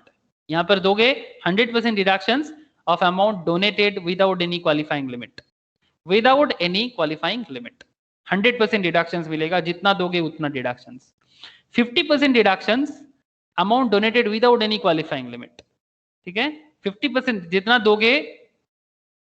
दोगे उसका 50% तक आप डिडक्शन ले सकते हो। ठीक है, कहां पर? Prime minister drought relief fund, Jawaharlal Nehru memorial fund, Indira Gandhi memorial trust, Rajiv Gandhi foundation. अगर आप ये सब जगह में डोनेट करते हो, ठीक है, तो आप जो भी डोनेट करोगे उसका 50% तक डिडक्शन आपको मिलेगा विदाउट एनी क्वालिफाइंग लिमिट। ये क्वालिफाइंग लिमिट का खेल क्या है ये मैं आपको आगे बताता हूं। 100% deduction of amount donated subject to qualifying limit. अच्छा, यहाँ पर 100% है पर क्वालिफाइंग लिमिट है। ठीक है, क्वालिफाइंग लिमिट बांध के रखा है। जैसे कि गवर्नमेंट, एक सेकेंड, गवर्नमेंट और लोकल अथॉरिटी, गवर्नमेंट और local authority institution for promotion of family planning. Family planning समझते हो ना, जो हमारे देश में फैमिली के प्लानिंग के बारे में जो काम वगैरह होता है, ऐसा कोई इंस्टीट्यूशन प्राइवेट लेवल में भी काम करता है या गवर्नमेंट लेवल में काम करता है या लोकल अथॉरिटी लेवल में काम करते हैं, ऐसी जगह में अगर आप डोनेशन देते हो तो 100% डिडक्शंस, बट हाँ subject to qualifying limit. 4th point में 50% deduction of amount donated subject to qualifying limit. ये भी आपका सेम टू सेम कॉन्सेप्ट है, बट थोड़ा सा मेन पॉइंट में डिफरेंस ये हो जाता है कि गवर्नमेंट और any authority to be used for charitable purpose, government और any local authority to be used for charitable purpose other than promotion of family planning. मतलब फैमिली प्लानिंग प्रमोशन छोड़ के बाकी चीज में काम करता है। ठीक है, फैमिली प्लानिंग में अंदर बहुत कुछ हो जाता है सर। जैसे हमारे देश में जो इतनी सारे पॉपुलेशंस है, इनके पोषण मतलब न्यूट्रिशन को देखना, ठीक है, पॉपुलेशन रेट को कम करने के लिए काम करना, सबके घर में हेल्थ का प्रॉपर बेनिफिट मिले, ये सब। ठीक है, जिसमें most probably family planning ministers कौन है अभी, वो स्मृति ईरानी है क्या सेंट्रल में? मुझे भी थोड़ा सा याद नहीं आ रहा है, बट एक बार था फैमिली प्लानिंग में स्मृति ईरानी काफी दिनों तक काम किया है। सुषमा स्वराज जी ने बहुत दिनों तक काम किया है। हाँ सर, मैं रिसेंट बीजेपी गवर्नमेंट के बारे में बात कर रहा हूँ। कौन है सर अभी, कोई बता सकते हैं क्या फैमिली प्लानिंग में कौन मिनिस्टर काम कर रहे हैं अभी? बहुत वाइटल काम है सर। ठीक है, छोड़ो, बाद में बता देना, जनरल नॉलेज। तो 50% डिडक्शंस। अच्छा, ये अदर देन फैमिली प्लानिंग छोड़ के जो भी बातें हैं, जैसे कि नोटिफाइड टेम्पल, नोटिफाइड टेम्पल, हर टेम्पल नहीं सर, नोटिफाइड टेम्पल मतलब जिसके बारे में गवर्नमेंट बोल के रखा है, notified church, notified gurdwara and notified mosque. ठीक है, मतलब जिनका मतलब सिंपल बात है सर, जिनके थ्रू से सोसाइटी में सच में डेवलपमेंट होगा। ऐसा नहीं कि कोई भी मंदिर बना दे, गुरुद्वारा बना दे, चर्च बना दे, मॉस्क बना दे और वहां से कुछ भी होते जाए, ऐसा नहीं होना चाहिए। ठीक है, मतलब ऐसे बहुत गलत काम होता है, हम लोगों को पता है, तो वैसा नहीं। लेकिन सर बहुत अच्छा काम भी होता है, बहुत अच्छा काम होता है चर्च में, गुरुद्वारा में, मॉस्क में, टेम्पल में, बहुत बहुत बहुत अच्छा काम होता है। और ये हमारे देश का एसेट है। सीरियसली मैं तो मानता हूँ कि हमारे देश में ये मंदिर, मस्जिद, चर्च, गुरुद्वारा, यहाँ पर से जो भी सेवा मिलता है ना सर लोगों को, ठीक है, जैसे मैं एक एग्जांपल्स के तौर पे यूज कर सकता हूँ, मुझे अभी याद आ रहा है। एक है आपका अमृतसर का हरमंदिर साहिब। वहां पर कहा जाता है सर, अमृतसर में कोई भूखा नहीं सोता कभी भी। सीरियसली। और इसके पीछे इवन कोई भी जाके अमृतसर शहर में आपको भूखा सोने को नहीं दिखेगा। मतलब ये इतना वाइटल काम अमृतसर का, ये हरमंदिर साहिब दैट इज जिसको हम लोग गोल्डन टेम्पल के नाम से जानते हैं, इतना महत्वपूर्ण काम करते हैं। मतलब इनको डोनेशन कहाँ से मिलता है, कौन डोनेट करता है, कोई पूछता नहीं है। और यहाँ पर जो डोनेट करता भी है ना, वो अपना नाम भी नहीं बताता। मतलब ये बहुत ही एक कॉन्सेप्ट में बना हुआ है, नॉट जस्ट हरमंदिर साहिब। मुझे और एक टेम्पल याद आ रहा है सर, तिरुपति बालाजी, नाम तो सुने होंगे आप लोग। है दादा। हाँ सर, ये तो माना जाता है कि दुनिया का सबसे महंगा टेम्पल में से एक है। इनको इतना डोनेशन मिलता है, इतना डोनेशन तो वर्ल्ड में किसी भी टेम्पल को नहीं मिलता। मतलब ऐसा कहा जाता है। ऐसे मंदिर का बात है, मस्जिद का बात है, चर्च का बात है, मतलब हर चीज के बारे में बोलना मुश्किल है, बट डेटा ऐसा कहते हैं कि इनको इतना डोनेशन मिलता है। कहाँ से आता है? वेंकटेश्वरा टेम्पल, मतलब बेसिकली विष्णु भगवान के नाम पे बना हुआ है। बट मतलब लेकिन पूरा का पूरा काम जो होता है ना, पूरा सोसाइटी के डेवलपमेंट के लिए ही बना जाता है। और ये तो फुल्ली टेक्नोलॉजी बेस्ड है। आपको क्या बताऊं, अगर कभी भी किसी ने भी तिरुपति बालाजी विजिट किए होंगे, एवरी डे 1 लाख लोग आता है, मास्ट एवरी डे 1 लाख, मतलब फिक्स्ड है, मतलब एवरी डे। अब इतना बड़ा टेम्पल को चलाना कोई मजाक नहीं है। तो जो भी हो सर, आप लोग समझ रहे हो मैं किस तरह का notified temples, church, gurdwara, mosque के बारे में बात कर रहा हूँ। ठीक है, ओके सर, चलो बस एग्जाम्पल के तौर पे था। Next, calculation of qualifying limit for category 3 and 4। ये जो क्वालिफाइंग लिमिट का खेल है, ये क्या खेल है? कैटेगरी 3 मतलब 80G के अंदर ही कभी 50% मिल रहा है, कभी 100% मिल रहा है। तो कैटेगरी 3 जो था हमारा, कैटेगरी 3 में था 100% डिडक्शंस और amount donated subject to qualifying limit, और 4 में था 50% deduction amount donated subject to qualifying limit. ठीक है, तो एक में family planning commission, family planning का एरिया था, और एक में फैमिली प्लानिंग छोड़ में दूसरा किसी भी चैरिटेबल पर्पस होना चाहिए। तो स्टेप 1 क्या बताता है सर? कंप्यूट। मैं आपको बाद में क्वेश्चंस कराने के टाइम पे इसको फिर से बताऊंगा, बट फिर भी एक बार यहाँ पर बता देते हैं। Compute adjusted total income. पहले आपको एडजस्टेड टोटल इनकम कैलकुलेट करना पड़ेगा। और एडजस्टेड टोटल इनकम कैसे मिलता है? ग्रॉस टोटल इनकम, मतलब जो भी हेड्स ऑफ इनकम है उसको टोटल करके हमें जीटीआई मिल जाता है। ठीक है, और फिर हमें क्या करने को मिलता है sir? As reduced by the following, मतलब जो भी जीटीआई बनेगा, जीटीआई से हम डिडक्शंस कर सकते हैं चैप्टर 6 से। चैप्टर 6A को 6A के अंदर जो भी डिडक्शन है वो हमें मिलेगा, एक्सेप्ट 80G। मतलब सिंपल बात है, एडजस्टेड टोटल इनकम कैलकुलेट करने के टाइम पे जो भी ग्रॉस टोटल इनकम बनेगा, जैसे कि हेड्स ऑफ इनकम जो भी रहेगा, ठीक है, सैलरी, बीपी, एचपी, जो भी हमारा टोटल रहेगा, मैं क्वेश्चंस करा के आपको इसके बारे में बताऊंगा अच्छे से, बट फिर भी यहाँ पर बात आ रहा है तो एक बार आपको सुन लेना चाहिए। 80G का कैलकुलेशन करने के टाइम पे आप 80G को माइनस तो नहीं कर सकते ना। आप मेरा बात समझे कि नहीं समझे? आप 80G के अंदर ही जब कैलकुलेशंस करके डिडक्शंस लेना चाहते हो, अब वहां से 80G को ही हटा दोगे, तो इसलिए 80G को छोड़ के बाकी डिडक्शंस को हटा सकते हो आप। Chapter 6A that is 80C से लेके 80U के अंदर सारा का सारा सेक्शंस का जो भी डिडक्शन से माइनस हो सकता है, बट एक्सेप्ट 80G। 80G को माइनस नहीं कर सकते। मतलब करेंटली हम लोग कौन सा सेक्शन में बात कर रहे हैं सर? 80G में ही बात कर रहे हैं ना, तो इसको माइनस नहीं कर सकते। Short term capital gain taxable under section 111A। जो लोग कैपिटल गेन चैप्टर करके आए हो, they understand what is 111A। ठीक है, long term capital gain taxable under section 112 and 112A। ठीक है, ये short term and long term capital gain का जो एरिया है, ये जो भी रहेगा ये माइनस कर सकते हैं। ठीक है, तो compute adjusted total income, GTI से आप ये सब इनकम को लेस करो। लेस करने के बाद स्टेप 2 में आपको क्या मिलेगा? Calculate 10% of adjusted total income. जो भी एडजस्टेड टोटल इनकम आएगा उसका 10% लो। फिर स्टेप 3 में calculate the actual donation which is subject to qualifying limit. ठीक है, फिर स्टेप 4 में लोअर ऑफ स्टेप 2 और स्टेप 3 में, स्टेप 2 एंड स्टेप 3 में लोअर ऑफ स्टेप 2 और step 3 is the maximum permissible deduction. मतलब स्टेप 2 और स्टेप 3 में जो लोअर होगा वही आपका मैक्सिमम परमिशिबल डिडक्शन होगा। ठीक है, एंड स्टेप 5 में the set deduction is adjusted first against donation qualifying for 100% deductions, that is category 3 donation. मतलब पहले कैटेगरी 3 डोनेशन के लिए पहले जाएगा, एंड उसके बाद जो बचा रहेगा वो आप therefore 50% of balance qualifies for deduction under section 80G। The said deduction is adjusted first against donation qualifying for 100% deduction, that is category 3 donation, and thereafter 50% balance qualifies for deduction under section 80G and no deduction shall be allowed for donation in excess of 2000 if paid in cash. मतलब अगर आप कोई donation no deduction shall be allowed for donation in excess of 2000 से ज्यादा का अगर आप donation में देते हो और वो भी कैश में देते हो, ठीक है, तो वो आपको डिडक्शंस में नहीं मिलेगा. Point to be noted. हाँ, अगर 2000 से ज्यादा दे रहे हो तो चेक वगैरह से दो. सर चेक लेता है क्या? अरे सर एकदम बढ़िया से लेता है, शेयर लेता है. तिरुपति बालाजी शेयर डोनेशन लेता है. अगर आप अपना शेयर को प्लेज करना चाहते हो, ठीक है, शेयर ट्रांसफर करना चाहते हो, आप तिरुपति बालाजी को शेयर भी दे सकते हो. मतलब मंदिर के नाम पे शेयर हो जाएगा, कोई प्रॉब्लम नहीं है.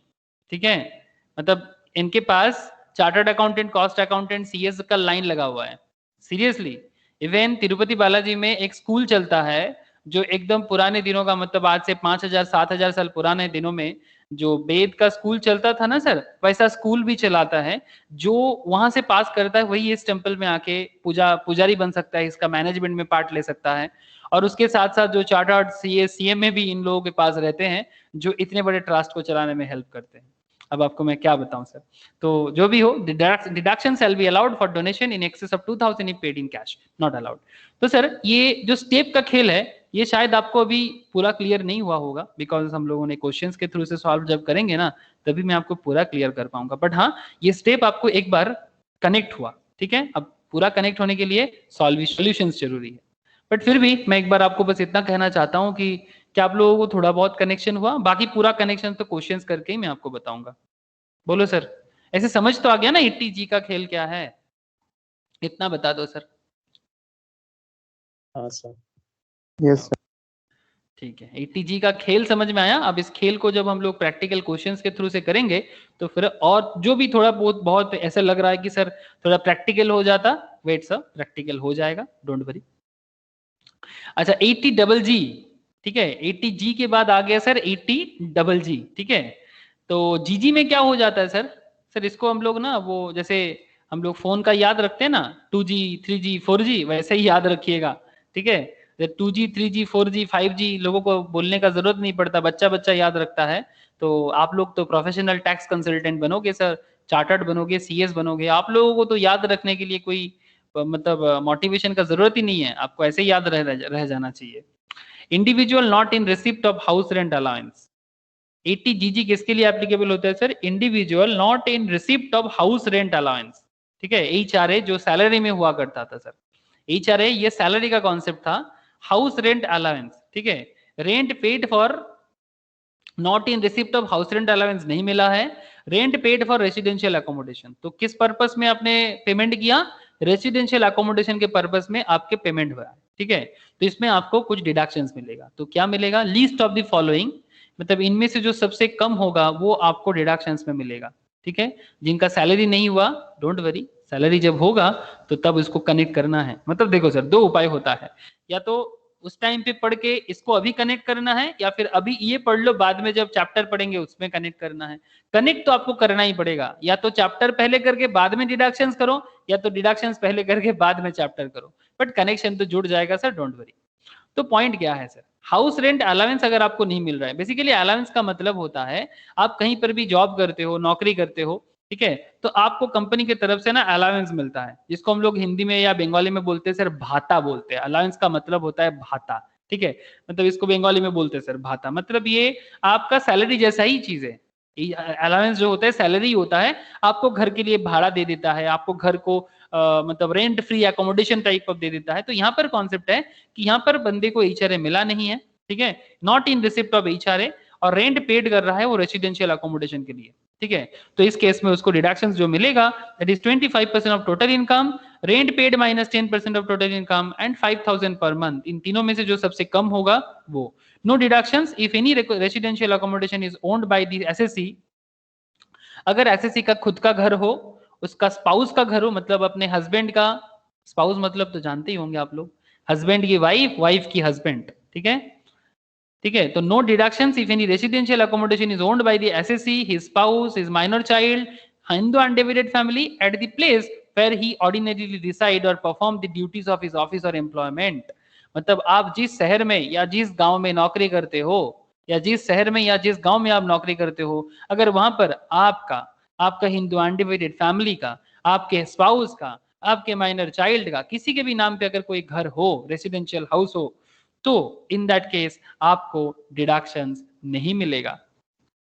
और कैरीज ऑन हिज बिजनेस और प्रोफेशन, या फिर आप उस शहर में अपना खुद का बिजनेस या प्रोफेशन चलाते हो कोई भी, अगर ऐसा कोई बात है, मतलब अगर आपका खुद का घर है, जहां पर आप नौकरी करते हो वहां पर आपका खुद का घर है, सिंपल बात है, तो फिर आपको किस बात का डिडक्शन मिलना चाहिए, ठीक है। लेकिन आप जहां रहते हो, से फॉर एग्जाम्पल आप कोलकाता के हो और बेंगलोर में रहते हो, और बेंगलोर में आपका कोई नहीं रहता, आपका किसी भी तरह का कनेक्टेड लोग नहीं रहता है, जैसे कि इस तरह का कनेक्शन, आप खुद, आपका स्पाउस का घर, आपका माइनर चाइल्ड का घर, हिंदू अनडिवाइडेड फैमिली का घर, किसी भी तरह का घर आपका नहीं है, जहां पर आप जॉब करते हो वहां पर आप किसी भी तरह का रहने का जगह आपको नहीं मिलता है, मतलब खुद का, तो फिर इन दैट अगर मिल जाए तो फिर डिडक्शंस नहीं है। बट अगर उस शहर में आपका कोई नहीं है तो फिर इन दैट केस आपको डिडक्शंस मिल सकता है sir 25% of the total income, rent paid minus 10% of total income and 5000 per month. इन तीनों में से जो सबसे लोअर होगा वो आप डिडक्शंस के तौर पे दिखा सकते हो। याद रखिएगा सर, ये 5000 पर मंथ है और हम लोगों का कैलकुलेशन एनुअल होता है, ठीक है। तो जब सैलरी के साथ कैलकुलेशन करेंगे ना, तब इसका मजा ले लेना। बस अभी याद रखिए कि 80GG में हाउस रेंट अलाउंस का एक कनेक्शन जुड़ा रहता है, याद रखिएगा सर। तो ये था 80GG का केस। 80GG भी और क्या है सर, इंडियन कंपनी के लिए एप्लीकेबल है, ठीक है।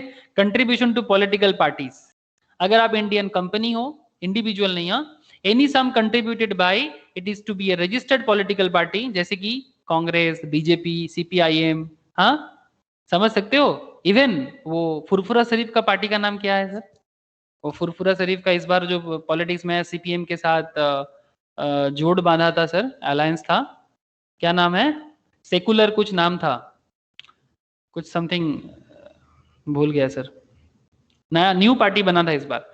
तो जो भी हो पार्टी, बस मेरा को कहने का इतना मतलब है कि पार्टी जो है सर वो रजिस्टर्ड पार्टी होना चाहिए, ठीक है। अरे सर आप लोगों को समझ में आ रहा है? Yes sir. हाँ सर। है दादा।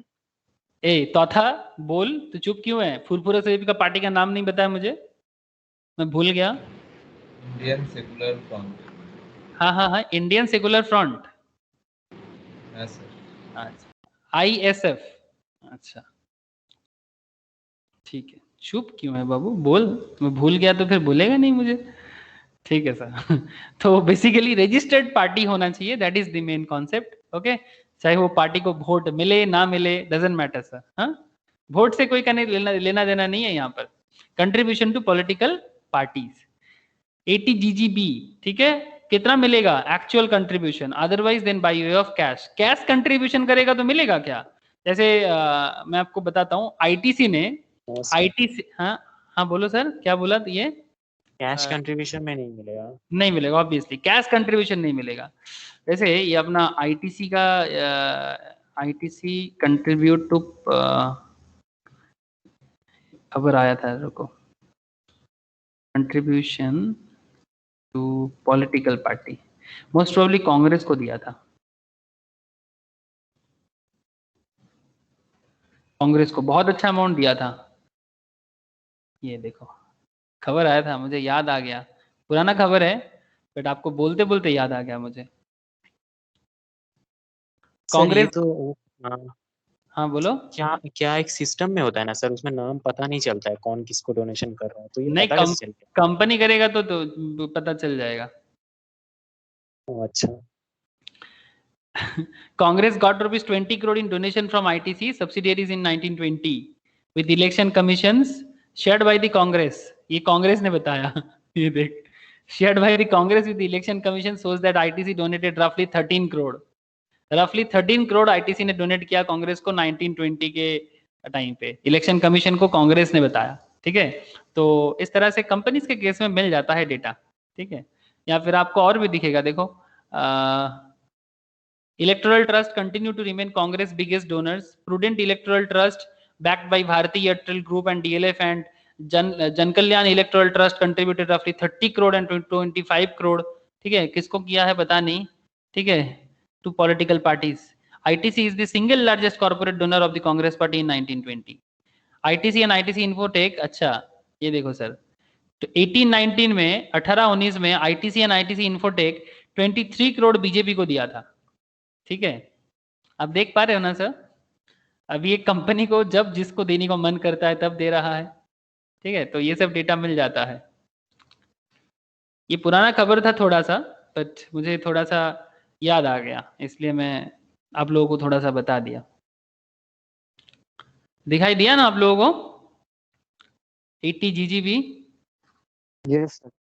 सर ये क्या होता है ना, घटना अगर कनेक्ट हो जाए ना आपके मन के साथ, तो फिर आपको टैक्स के में बहुत मजा आएगा। मैं बार बार एक चीज बोलूंगा, अगर आप हर एक घटना के साथ कनेक्टेड हो जाते हो तो फिर सब डेली लाइफ में होता रहता है, बट ये डिपेंड करता है आप कनेक्टेड बनना चाहते कि नहीं चाहते, आप मैटर के साथ अपडेटेड होना चाहते कि नहीं चाहते।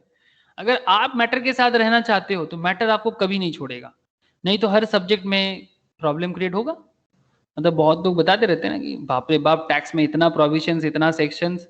अब वो सेक्शन प्रोविजंस अगर आप बार्डन बनाते हो तो फिर बार्डन बनेगा, और अगर आप उसको इंटरेस्टिंग बनाते हो तो इंटरेस्टिंग बनेगा। It's depend on you and your mentality. आगे बढ़े सर। तो 80 GGB contribution to political parties हो गया sir. 80 GGC any person other than local authority, any किसके लिए, any person other than local authority and an artificial judicial person funded by the government, ठीक है। मतलब ये किसके लिए एप्लीकेबल हो गया, किसी भी पर्सन के लिए। इनकम टैक्स में जो 7 पर्सन होते हैं, 7 पर्सन में से किसी भी पर्सन के लिए एक्सेप्ट लोकल अथॉरिटी या फिर आर्टिफिशियल जुडिशियल पर्सन, ठीक है। Artificial judicial person funded by the government, मतलब जो आर्टिफिशियल पर्सन सरकारी फंड के थ्रू से चलता है। इसके लिए क्या है, कंट्रीब्यूशन टू पॉलिटिकल पार्टीज ये भी कर सकता है जीजीसी के तहत। Amount contributed to registered political party और an electoral trust, actual contribution, otherwise then by way of cash, okay, otherwise then by way of cash. तो आप भी पॉलिटिकल पार्टी को दे सकते हो, जितना डोनेट करोगे पूरा का पूरा आपको डिडक्शंस के तौर पे मिल सकता है, कैश के बिना, ठीक है, बिना कैश का देना पड़ेगा। मतलब basically bank transfer, fund transfer kind of, ठीक है। तो ये था पेमेंट का एरिया। अब आगे मैं आपसे बात करूंगा, क्या बात करना है, deduction in respect of certain incomes, ठीक है, जिसके अंदर 80JJAA है, ठीक है। 80JJAA तो है, फिर हमारे साथ बात होगा 80QQB, 80RRB and after that 80TTA as well as 80TTB। Now अभी थोड़ा सा सेक्शन से मैं मूव ऑन करूंगा, ठीक है, मतलब प्रोविजन से थोड़ा मूव ऑन करके कुछ क्वेश्चंस की तरफ मैं जाना चाहता हूं सर, ठीक है, कुछ क्वेश्चंस की तरफ जाना चाहता हूं ताकि आपको मोनोटोनस ना लगे, ठीक है। तो बेसिकली मैंने आप लोगों के साथ जो इंपॉर्टेंट पेमेंट सेक्शन था डिस्कस कर लिया, ठीक है। इंपॉर्टेंट जो पेमेंट सेक्शंस था वो मैंने आप लोगों के साथ डिस्कस कर लिया, जैसे कि आप देख सकते हो deductions in respect of certain payments, ये मैंने आप लोगों के साथ डिस्कस किया। अब कुछ कैलकुलेशंस वगैरह करेंगे तो अच्छा रहेगा। उसके बाद मैं ये इनकम का भी डिस्कस कर लूंगा एक बार, और फिर मैं आप लोगों के साथ ये TT and TTB, very very important, interest deposits in savings account, बार बार आता रहता है, और ATTTB in respect of interest on deposit in case of senior citizen, ठीक है। ये दोनों सेक्शंस तो 2 मिनट में हो जाएगा। और 80U deduction in case of person with disability, ठीक है। डिसेबिलिटी का दूसरा सेक्शन उधर भी था, ठीक है, 80DD में था, ठीक है, डिपेंडेंट डिसेबल्ड। अगर आप वहां लेते हो तो यहाँ नहीं मिलेगा, ऐसा एक कॉन्सेप्ट है। आगे बात करते हैं सर।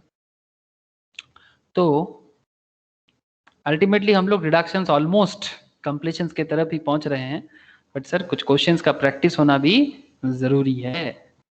तो ठीक है, चलो कुछ कैलकुलेशंस वगैरह करने का कोशिश करते हैं, मजा आएगा फिर।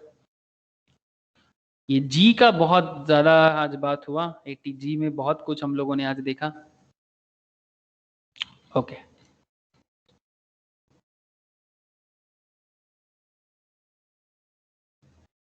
क्या स्क्रीन दिखाई दे रहा है सर आप लोगों को? बहुत सारा क्वेश्चन है। दादा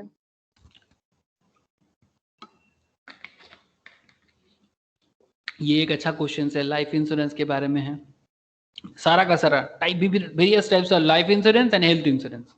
मतलब अगर किसी को भी लाइफ इंश्योरेंस और हेल्थ इंश्योरेंस के बारे में अगर आपको क्लाइंट को मतलब बताना है ना, तो आराम से बता सकते हो। क्लाइंट मतलब हेल्थ इंश्योरेंस, लाइफ इंश्योरेंस का बहुत सारा प्रोविजन इसके अंदर दिया हुआ है।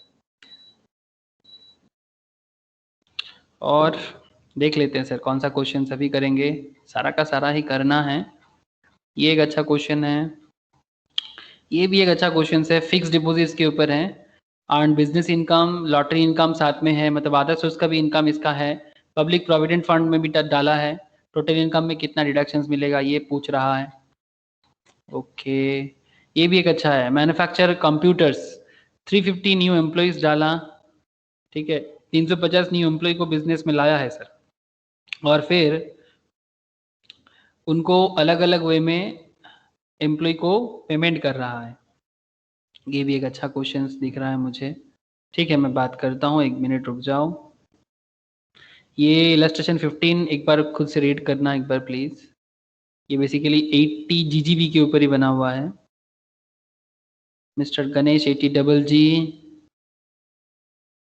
ये एक 58 इयर्स का, इसके अंदर आपको premium paid to insure the life of our major daughter, medical insurance premium for self, donation to public charitable institution 80G, LIC pension fund, donation to national children fund, donation to Jawaharlal Nehru memorial fund, donation to approved institution for promotion of family planning, deposit in PPF, compute the total income of Mr. Shiba for assessment year 21-22। ये questions अच्छा रहेगा मुझे लग रहा है ना sir?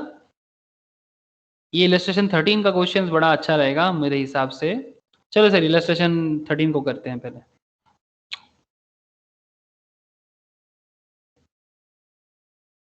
ठीक है सर, इलस्ट्रेशन 13 को पहले करते हैं।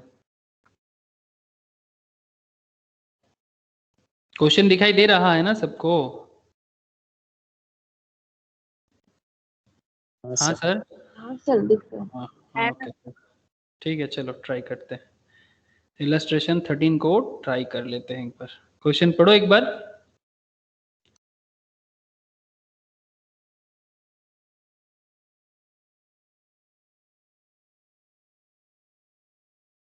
क्योंकि अभी हम लोग ये सब सेक्शंस कुछ ज़्यादा ही डिस्कस किए, इसलिए मैंने सोचा कि इसको कर लेता हूँ।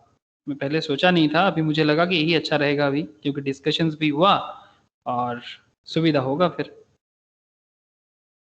तो चले सर। मिस्टर शिवा, एज कितना है शिवा का? हाँ सर, शिवा का एज कितना दिख रहा है? 58। 58। इसका मतलब ये बिलो 60 है ना? एज हमारे लिए वाइटल हो जाता है सर। आप लोग पहले भी देखे होंगे क्वेश्चंस में कि एज वाइटल हो जाता है, 60 के नीचे है कि 60 से 80 का है या 80 के ऊपर का है। तो एज हमेशा ध्यान रखिएगा, मैं बार बार बोल रहा हूँ, ठीक है।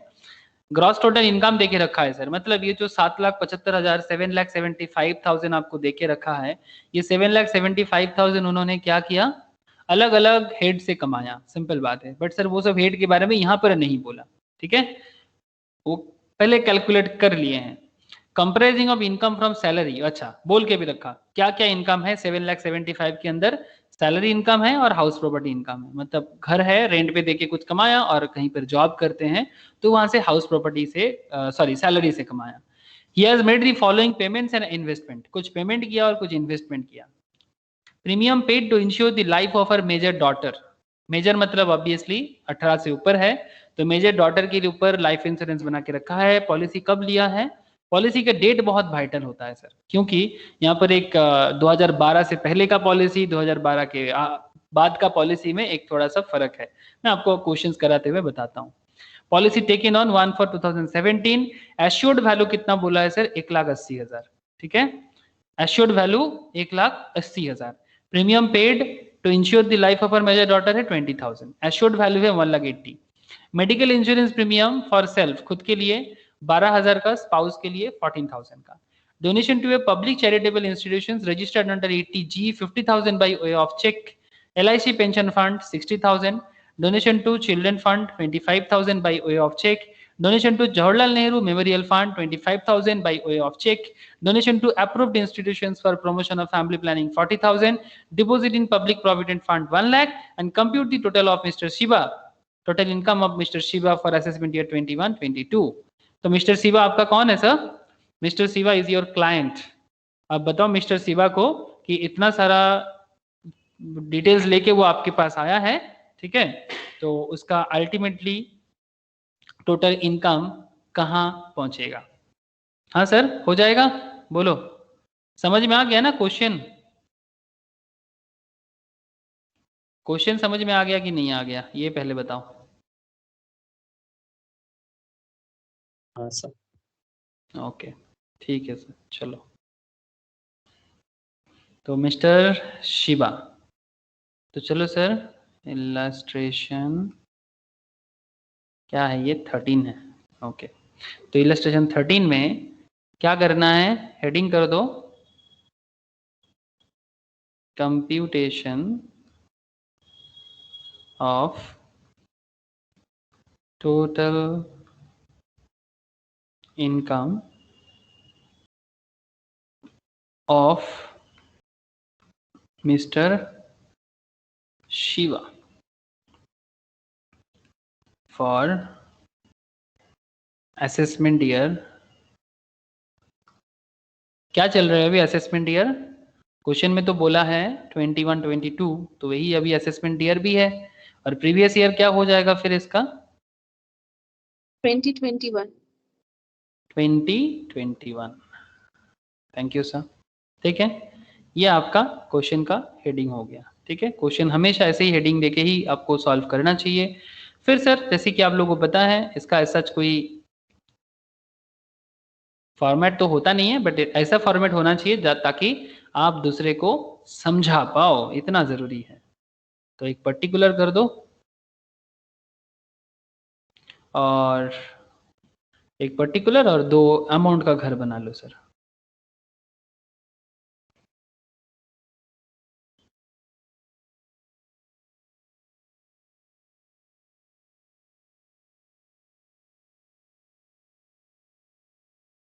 ठीक है, बस इतनी सी काम है और कुछ नहीं है। तो पर्टिकुलर में हमारा क्या आ जाएगा? सबसे पहले क्या आना चाहिए सर? जीटीआई। हाँ सर, ग्रॉस टोटल इनकम कितना है? ग्रॉस टोटल इनकम कोई मुझे बता दे सर। ग्रॉस टोटल 7,75,000 है ना सर? इतना ग्रॉस टोटल इनकम इस 58 साल का 58 इयर्स का मिस्टर शिवा ने इनकम किया। तो ग्रॉस टोटल इनकम जो हमें गिवन है, ठीक है, ग्रॉस टोटल इनकम जो हमें गिवन है। अगर ये थोड़ा और बड़ा क्वेश्चन होता तो क्या होता कि आपको ये गिवन नहीं देता, आपको अलग अलग हेड्स दे देता और फिर वहां से आपको ग्रॉस टोटल इनकम कैलकुलेट करने के लिए बोलता। मतलब ये थोड़ा और लंबा क्वेश्चन होता। ठीक है, होना भी चाहिए, क्योंकि जब भी कोई क्लाइंट का सवाल होता होगा तो क्लाइंट का रियल लाइफ में क्या होगा, पहले उसका कैलकुलेशन करो, जीटीआई बताओ, फिर जाके डिडक्शंस का डेटा लेके बैठो ना। सिंपल बात है, जो रियल लाइफ में होता है वही आपका एग्जाम का भी सवाल होता है। एग्जाम का सवाल और रियल लाइफ के सवाल में फर्क एकदम नहीं है। ये स्टूडेंट का प्रॉब्लम है कि उनको लगता है कि एग्जाम का सवाल और रियल लाइफ का सवाल में फर्क है, कोई फर्क नहीं है। तो 7,75,000 हो गया आपका जीटीआई। यहां से आप लेस कर दो डिडक्शंस, बिकॉज जीटीआई के बाद ही डिडक्शंस आ जाता है। तो deductions under section, deduction under section क्या होगा sir? 80C। Very good sir, 80C। तो हमारे पास देख लेते हैं सर, 80C से लेके 80U बेसिकली चैप्टर 6A के अंदर, ठीक है, 6A के अंदर अलग अलग सेक्शन है, तो 80C भी इसके पास होगा। मैं देख लेता हूं सर, ये जो premium paid to insure the life of our major daughter, हाँ, ये क्या हो जाएगा? या फिर पब्लिक प्रोविडेंट फंड में जो पैसा डाल रहा है मेजर डॉटर के लिए जो डाल रही है, ये सब 80C है ना सर? हेलो, हाँ सर।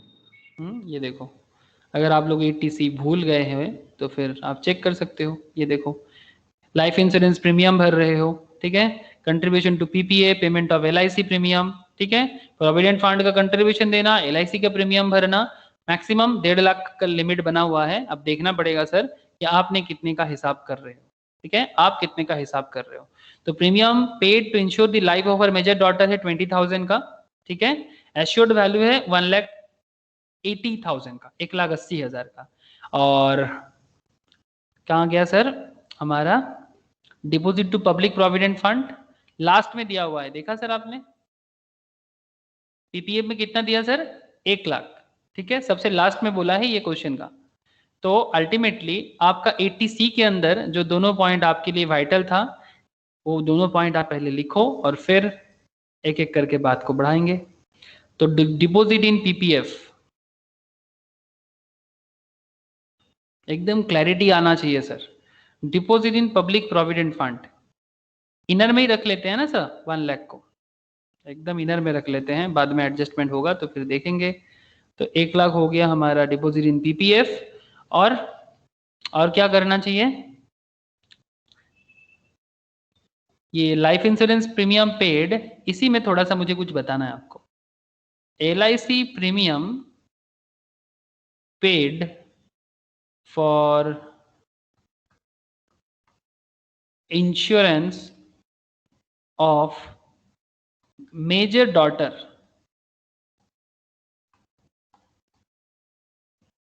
क्या सर डॉटर मेजर या माइनर पे कुछ फर्क पड़ता है क्या?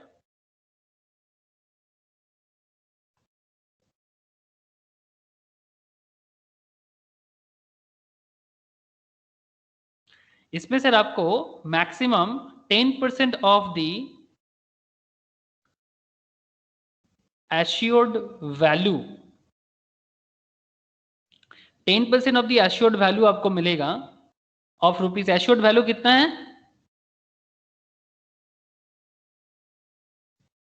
1,80,000 का। एश्योर्ड वैल्यू 1,80,000 का है। मैं आपको बताता हूँ ये रूल है, ये एक्चुअली 1/4 मतलब अगर जो लोन है वो 31 मार्च 2012 के बाद का लिया हुआ है, इसके ऊपर डिपेंड करता है। मतलब उससे पहले का होता तो 20% हो जाता, ठीक है। जैसे ये जो लोन है ये 1/4/2017, इसीलिए देखो ये डेट भी यहाँ पर बता के रखा है, ठीक है। ये आपके समरी के अंदर बोला है क्या? ये शायद वहां पर नहीं बोला, मैं एक कंप्लीट में बता दूंगा आप लोगों को, बट यहाँ पर भी आप इसको याद रख सकते हो, ठीक है। कंट्रीब्यूशन, अच्छा LIC premium, life insurance premium, और मेजर माइनर में प्रॉब्लम नहीं है, बच्चे के लिए लो या फिर माइनर के लिए लो, 1.5 लाख तक आपको मिल सकता है, जो हम लोगों ने पहले ही कर चुका। बट यहाँ पर जो सम एश्योर्ड का जो कॉन्सेप्ट है सर, सम एश्योर्ड का जो कॉन्सेप्ट है, बेसिकली कितना वैल्यूएशन तक का आपको मेजर या माइनर के ऊपर आपको मिलता है, वही मेन कॉन्सेप्ट में बता रहा हूँ आपको। कि अगर जो लोन है वो अगर 31 मार्च 2012 के बाद का है तो फिर 10%, और अगर 31 मार्च 2012 से पहले का है तो फिर 20%। मैं आपको वो वाला बात बाद में दिखा दूंगा जब क्वेश्चंस में आएगा क्वेश्चंस में, तो उसी में बता दूंगा। तो maximum 10% of the assured value of rupees 1,80,000 as, लिख लेने हैं यहाँ पर, एज द पॉलिसी, याद रखिएगा ये करेंटली चल रहा है, as the policy is taken after 31 March 2012, क्योंकि 17 का लिया हुआ है, इसलिए एश्योर्ड वैल्यू का 10%। तो 1,80,000 का 10% कितना हो जाता है? ये रूल्स है सर, ये प्रोविजन है। कितना वैल्यूएशन तक आप 18,000। इसको, हाँ वेरी गुड सर, 1,80,000 का 10% दैट इज 18,000। ये आपको यहाँ पर डिडक्शंस के तौर पे आप एडजस्ट मतलब बेसिकली यूज कर सकते हो, ठीक है। ये डिडक्शंस के तौर पे आप यूज कर सकते हो। 20% होता है जब 12 से पहले का हो, ठीक है, तो वो मैं आपको बाद में बताता हूँ। अगर 12 का पहले का है, 31 मार्च 12 का पहले का है तो क्या होगा, दूसरा क्वेश्चन में मैं आपको जरूर बताऊंगा। तो अल्टीमेटली आपके पास करेंटली 80C से और कुछ है क्या, 80C या 80C एरिया से कुछ और है, देख लेते हैं क्वेश्चन में और कुछ है कि नहीं है। आपको एकदम आंखों देखी फाइंड आउट करना होगा सर।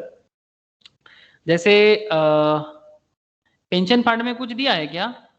ये देखो सर, LIC पेंशन फंड में 60,000 मिला। ये कौन सा सेक्शन के अंदर आता है? LIC पेंशन फंड 80 80C, हाँ। 80CCC contribution to certain pension fund, any amount paid or deposit to keep in force to contract for any annuity plan of LIC of India or any other insurer, not just LIC, any other insurer भी हो सकता है, for receiving pension from the fund, okay। इसमें भी वही subject to 1.5 lakh यहाँ पर भी है, तो 80CCC आपको यहाँ पर आ गया, तो उसे भी आपको यहाँ पर लिख देना चाहिए, जो 80C का ही एक एरिया है। तो चलो सर 80C के अंदर हमारा और एक पार्ट जो हो गया उसी में लिख लेते हैं, deduction under 80CCC in respect of LIC pension fund.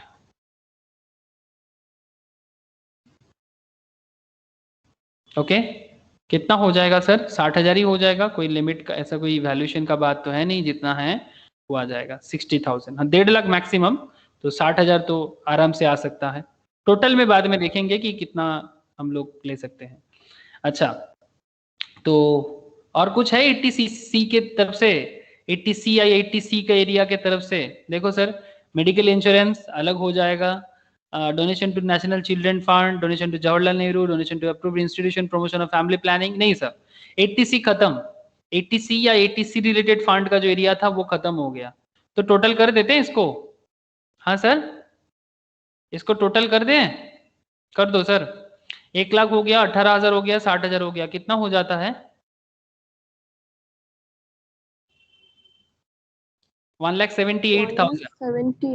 1,78,000, very good sir. तो ये जो 1,78,000 है, इसको डिडक्शंस पे देना चाहिए, तो क्या पूरा का पूरा डिडक्शंस हो जाएगा सर? हाँ सर। हाँ sir, no 1,50,000। Thank you sir, बोलो सही, वेरी गुड सर, ये गलती मत करना, ये पॉइंट याद रखिएगा सर। 80CCCE आपको एक एरिया बताते हैं, maximum permissible deduction under section 80C, 80CCC and 80CCD subsection 1, ये तीनों सेक्शन मिला के 80CCE के अंदर आपको मैक्स टू मैक्स 1.5 लाख ही मिल सकता है। ठीक है, तो ये वाला गलती ना करे। तो 1,78,000 आपका परमिशिबल डिडक्शन नहीं है। ठीक है सर, ऐसा करते हुए ना मतलब डिडक्शंस का बाजार लग जाएगा और गवर्नमेंट को बाबा जी का ठुल्लू मिलेगा।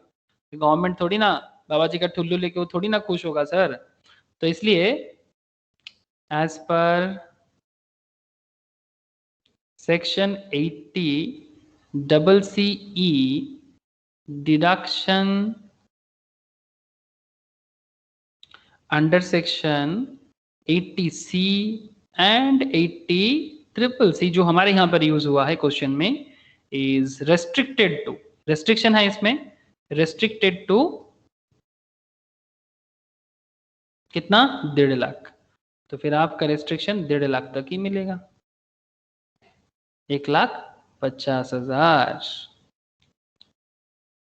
बोलो सर, समझ में आया? 80C का खेल समझ में आया क्या? है दादा। Yes sir. अब बाकी सेक्शंस की तरफ चलना पड़ेगा सर, बाकी सेक्शनों की तरफ चलना पड़ेगा। ओके, तो ये 80C का सेक्शन समझ में आ गया होगा सबको। अब 80D है, जैसे कि हम देख सकते हैं 80D, कौन सा सेक्शन 80D को दोहराता है सर? कौन सा सेक्शन 80D के बारे में कहता है? Medical insurance. Medical insurance premium किसके किसके लिए हैं? अपना और स्पाउस का। ठीक है, तो ले लो सर, देखना चाहते हो 80D, ये देखो medical insurance premium, any premium paid otherwise than by you have cash to keep in force an insurance on the health of self, spouse and dependent children, self, spouse and dependent children। ठीक है, अपने लिए, अपने बच्चों के लिए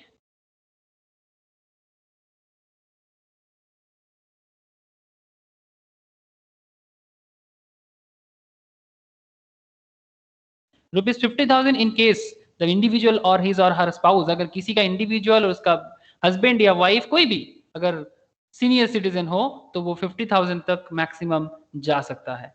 ठीक है, तो चले सब देख लेते हैं इसे भी। और कुछ बोला है इसके अंदर 80D के अंदर, any premium paid otherwise then by you have cash to keep in force insurance on the health of parents whether or not dependent on individual, उस केस में भी 25,000 और पेरेंट अगर सीनियर सिटीजन है तो 50,000 तक।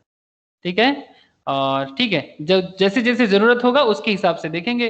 अभी इतने डिटेल्स में क्यों जाना, हम लोग तो पहले भी डिटेल्स पढ़ चुके हैं, पहले भी डिटेल्स हम लोगों ने पढ़ चुके हैं, तो फिर अभी से डिटेल्स में जाने का जरूरत नहीं है, बस प्रोविजन के बेसिस में काम करना है। तो चलो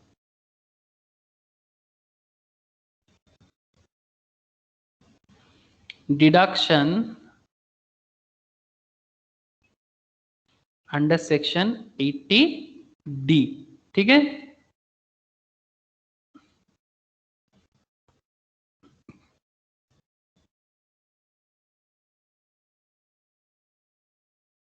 medical insurance premium in respect of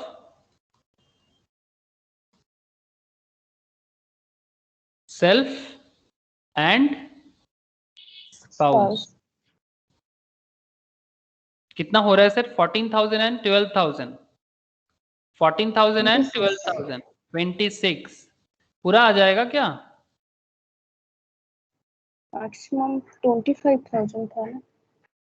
26,000 तक हो रहा है क्या? 26,000 पूरा मिल जाएगा?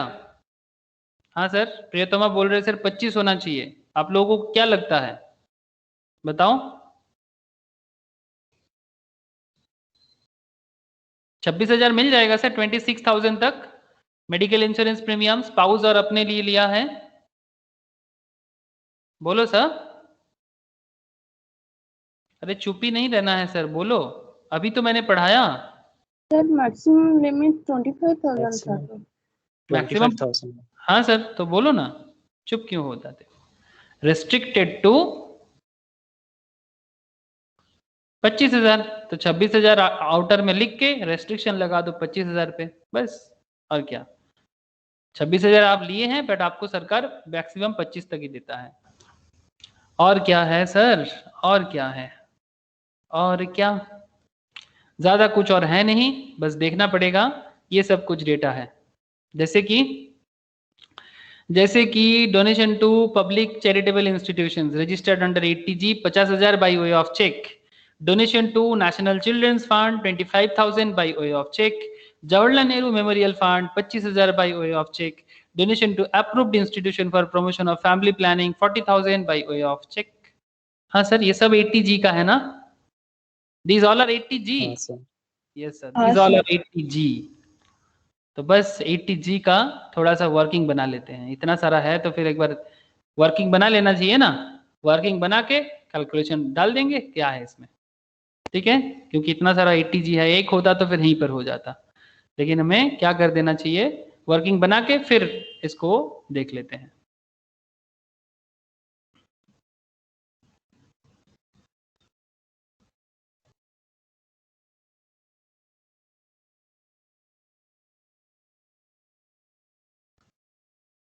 लिखो sir, computation of deduction under section 80G। बस क्या करना है, पर्टिकुलर्स दे देना, पर्टिकुलर्स ऑफ डोनेशन, जो जो डोनेशन हुआ है। 80G तो डोनेशन के बारे में बात करता है, कितना अमाउंट डोनेट कर रहा है, ठीक है, उसका एक कॉलम बना लेना। अमाउंट डोनेटेड का एक कॉलम बना लेना, और परसेंटेज ऑफ डिडक्शंस, कहीं 100% होता है, कहीं पर 50% होता है परसेंट ऑफ डिडक्शंस, और कहीं पर एक्चुअल पेमेंट होता है, तो उसके हिसाब से करना चाहिए। ये परसेंटेज है, हाँ सर, इसको कोई जीरो वगैरह मत समझ लेना। Percentage of deduction and sir deduction under section 80G, ultimate column. This is the ultimate column, deduction under section 80G। इसको रुपीस में डालना है, सारा का सारा रुपीस में ही होगा। तो चलो सर फटाफट देख लेते हैं। सर नेशनल चिल्ड्रन फंड क्या होगा? National children's fund 100%। डोनेट कितना किया है? 25,000। 25,000। क्या होता है नेशनल चिल्ड्रंस फंड के केस में? 100% डिडक्शन मिल जाता है सर? 100%। हाँ। 100% मिल जाता है। चलो एक बार हम लोग देख लेते हैं, रिवाइज कर लेते हैं। अभी पढ़े, कुछ देर पहले ही हम लोगों ने इसको चर्चा किया। 80G, यस मिल गया। Prime minister national relief fund, national children's fund, 100% deductions of amount donated without any qualifying limit. Okay, तो national children's fund 25,000, percentage of deductions, amount donated 25,000। Very good sir. Percentage of deductions 100%, ठीक है। और deduction under section 80G 25,000, बस। Okay. Point 2 sir, Jawaharlal Nehru memorial fund, Jawaharlal, 50%। Very good sir, 80%। Jawaharlal Nehru memorial कितना डाला? 25। 25,000. जवाहरलाल नेहरू पे भी 25,000 डाला। तो चलो इसमें 25,000 लिख दो। परसेंटेज ऑफ डिडक्शंस में कितना? 50%। तो कितना हो जाएगा sir? 12,500। Very good sir, very good.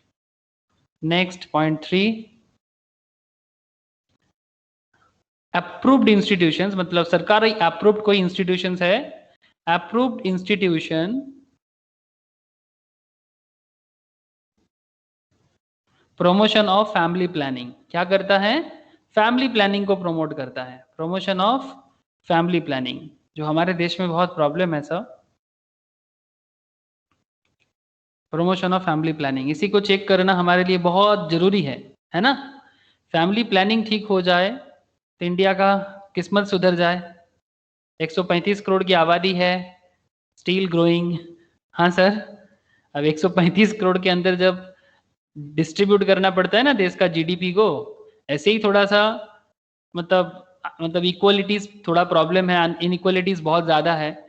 उसके अंदर पॉपुलेशन ग्रोथ रेट ऐसे ही 2% है हमारे देश में।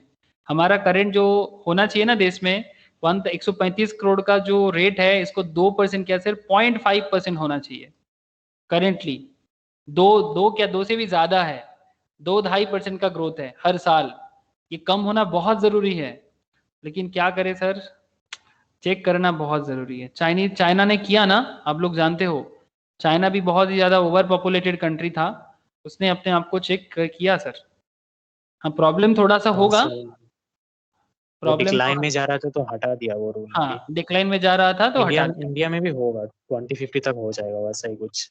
करना चाहिए सर, बहुत जरूरी है। अगर इंडिया अभी से इम्प्लीमेंट करेगा, ऐसे प्लान है सरकार का, लेकिन फिर से ऐसा करेगा ना तो मतलब फिर से कंट्रोवर्शियल पॉइंट फिर से कंट्रोवर्शियल पॉइंट, पता नहीं सर अब क्या करते हैं देखो। तो donation to national children's fund 25,000 by way of cheque. अच्छा सॉरी, ये वाला हो गया था, मेमोरियल हो गया। अच्छा ये वाला donation to approved institution 40,000 by way of cheque, इसका क्या करें? 100%।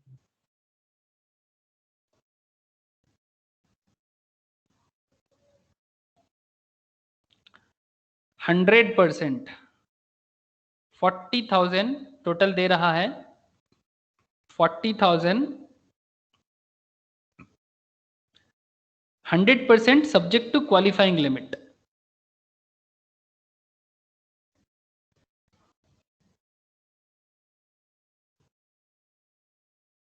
बताता हूं सर, ये क्वालिफाइंग को क्या है बताता हूं। अभी फिलहाल 40,000 पूरा ही आप लगा सकते हो, फिर बाद में देखते हैं इसको। 40,000 ओके। और क्या है सर? चौथा, public charitable trust. Public charitable trust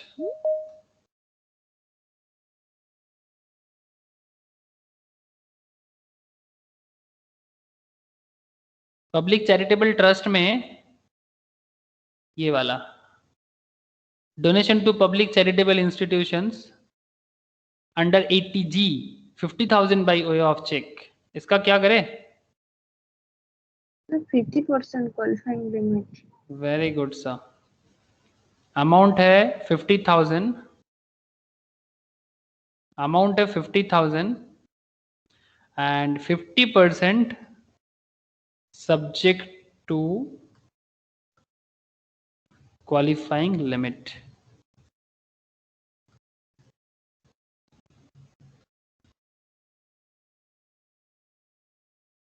ठीक है, अब क्वालिफाइंग लिमिट का मैं आपको आगे बताता हूं सर, इसको कैसे हिसाब करना है। तो 50,000 का ये किस तरह से हम लोग इसको क्वालिफाइंग लिमिट में कंट्रीब्यूशन करें, वो एक थोड़ा सा देखने वाली बात है। तो 50,000 का 50% ऐसे कितना हो जाता है? 25,000 हो जाता है, but subject to qualifying limit में कुछ काम करना ज़रूरी है। तो अभी इसका अमाउंट को पुट मत करना सर, ठीक है? इसका जो अमाउंट है इसको अभी पुट मत करना, क्योंकि कुछ खेल है, मैं आपको आगे बताता हूँ। तो ब्रैकेट में अभी यहाँ पर लिख दो वर्किंग नोट बोल के, ठीक है, ब्रैकेट में लिख दो वर्किंग नोट बोल के। तो चलो सर वर्किंग नोट बना लेते हैं थोड़ा सा, ठीक है, वर्किंग नोट बना लेते हैं। ये वर्किंग नोट चल रहा है, अब इसका भी मतलब क्वालिफाइंग का भी एक वर्किंग नोट होना चाहिए, ठीक है। तो मैं इसी के नीचे हो जाएगा, तो इसी के नीचे ही बना लेता हूँ।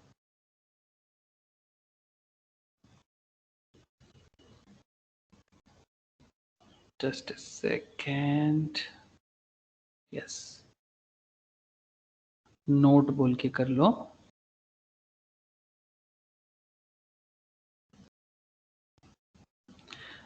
अच्छा, तो बेसिकली एडजस्टेड लिखना आप लोग, एडजस्टेड टोटल इनकम पहले चाहिए।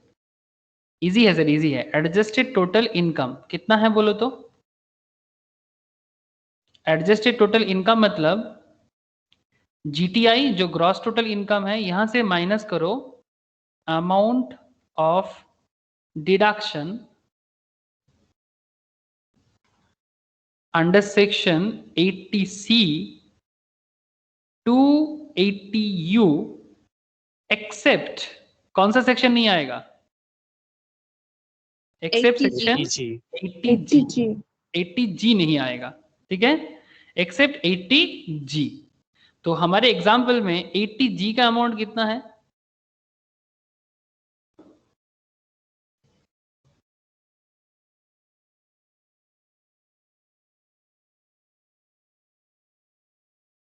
एक्सेप्ट 80G, हमारे यहां पर 80G का अमाउंट कितना है?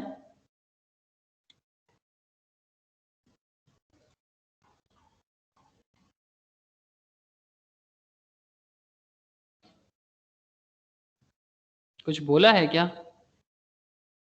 बेसिकली 50,000 इधर हो गया, 25, 50 1,40,000 और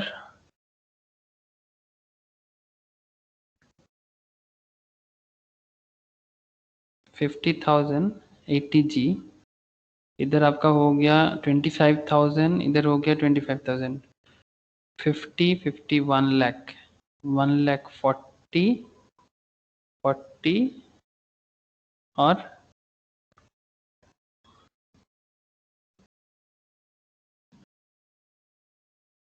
कितना हो रहा है सर 80G? हाँ बोलो।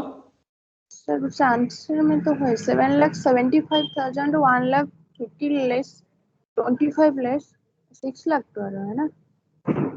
हाँ वही तो मैं एक्सेप्ट पूछ रहा हूँ। 80G को लेस होके 7,75,000 टोटल है, इसमें से आपको 80G को लेस करना है, तो 80G कितना कितना हो जाएगा? 50 50 25 25 40, सही है ना? तो 50,000 50,000 1 लाख और इधर 1,40,000, तो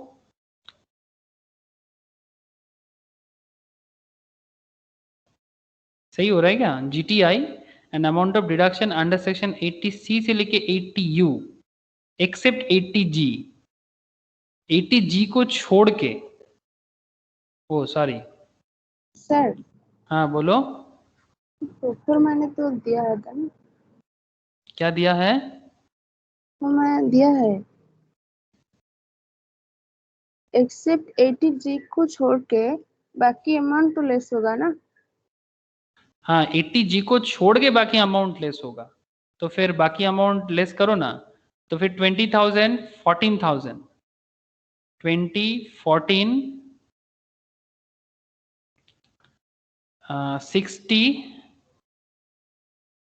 1 लाख करके देखो ना कैलकुलेटर में फटाफट थोड़ा सा। सर आपका 5,81,000 आ रहा है। 5,81,000, हाँ जस्ट अ सेकेंड, 20,000 इधर प्लस 14,000 उधर, 14,000 20,000 प्लस 12,000 प्लस 12,000 12,000, फिर आपका कितना हो जाएगा? मतलब हम लोग ऐसा भी कर सकते हैं कि 25 12,500 एंड 40, जस्ट अ सेकेंड, हो जाएगा, रुको, भी हो जाएगा, and उधर आपका हो जाएगा 1.5 लाख, 1.5 लाख और 25, बेसिकली 1,75,000। हाँ हाँ, ओहो सर, हम लोग बेकार में इधर ढूंढ रहे हैं, पागल हो गए हम सर लोग। आंसर में तो है ना। हाँ, आंसर तो ऑलरेडी करके रखे हैं, प्रियतमा तब से मुझे वही बता रहे हैं और मैं यहाँ पर बेकार घूम रहा हूँ। प्रियतमा तो मुझे तब से वही बताना चाहते हैं। मतलब वेरी, सर जो कैलकुलेट हो गया वो वाला लेस 80 करना है ना। C अरे to हाँ 80 हाँ U। हाँ हाँ, वही प्रियतमा सोच रहे सही बोल रहे हैं। क्वेश्चन में हम लोग सॉल्व करके उधर क्यों ढूंढ रहे हैं, पागल हो गए। 7,75,000 हमारा इधर है, 1,50,000 हमारा 80C के अंदर डिडक्शंस होके रखा है, 80D में 25 हो चुका है, ठीक है। तो 1,50,000 और 1,25,000 कितना हो जाता है? 1,75,000, 1,75,000। तो 7,75,000 और इधर 7,75,000 माइनस 6 लाख। 6 लाख हो रहा है। तो यही आपका होगा। थैंक यू प्रियतमा, मेरे दिमाग में काम ही नहीं आया, मतलब आ ही नहीं रहा था कॉन्सेप्ट। ठीक है सर, मैं भूल गया था कि एक्चुअली हम लोग तो कैलकुलेट कर ही चुके हैं। तो adjusted total income that is GTI minus amount of deductions under section 80C to 80U except 80G। तो हमारे इस केस में क्या हो जा रहा है sir? 6 lakh, that is 6 lakh. Very good sir, very good, very good. तो 6 लाख इन दिस केस। तो ये जो 6 लाख इन दिस केस हमारा हो गया। अब इसमें हम लोग क्या कर सकते हैं? 6 लाख का 10%, मैं आपको प्रोविजंस में एक बार बताता हूं।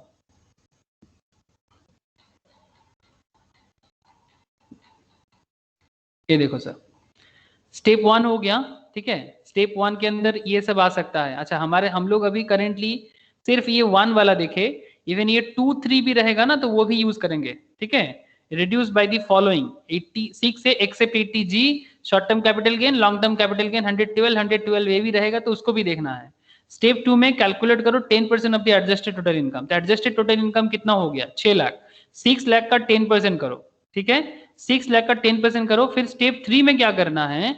Calculate the actual donation which is subject to qualifying limit, ठीक है, which is subject to qualifying limit. Step 4 में स्टेप 2 और स्टेप 3 के बीच में जो लोअर है वही आपके लिए परमिशेबल डिडक्शन है, ठीक है। अब जो भी परमिशेबल डिडक्शंस आपका होगा, उस सेट डिडक्शंस का क्वालिफाइंग क्या होता है? Qualifying for 100% deductions that is category 3 deductions, जैसे कि हमारे केस में कैटेगरी 3 डिडक्शंस जैसे कि हमारा वो अप्रूव्ड इंस्टीट्यूशंस वाला केस, ठीक है। और पब्लिक चैरिटेबल ट्रस्ट वाला केस जो है वो 50% का है। तो पहले आप कैटेगरी 3 में डालोगे, उसके बाद जो बचेगा वो आपका 50% बैलेंस में आएगा। तो इसके लिए आपको क्या करना होगा? तो चलो सर, मैं आपको बताता हूं, आप मेरे साथ साथ चलो, आराम से समझ आएगा।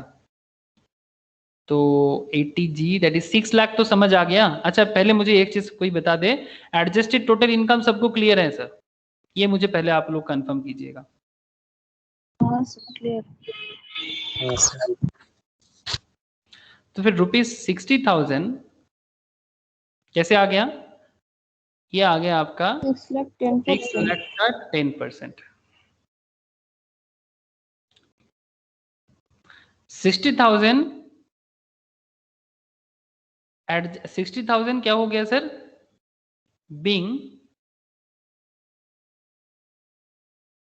10% ऑफ एडजस्टेड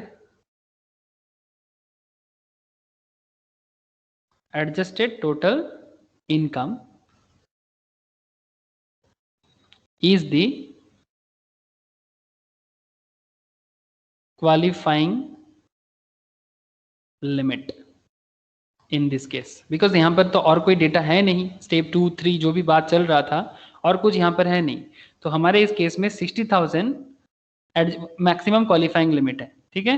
जो लोअर होगा, तो यहाँ पर और कोई डेटा है नहीं, तो फिर हमें 60,000 से ही काम चलाना पड़ेगा। इस 60,000 में firstly donation of 40,000 to approved institution for family planning, ये क्वालिफाई करेगा। उसके बाद अगर कुछ बचता है has to be adjusted against the amount thereafter donation to public charitable qualifying trust qualifying for 50% deduction subject to qualifying limit is adjusted। तो फिर कंट्रीब्यूशन कितना हो जाएगा sir? 22।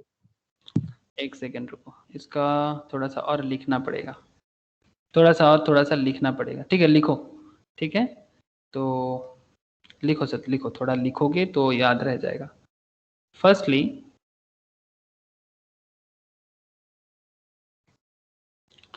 donation of rupees 40K, that is 40,000. Okay, चलो के फिर लिख के फायदा नहीं है, 40,000 ही करो. 40,000 to approved institutions, to approved institution.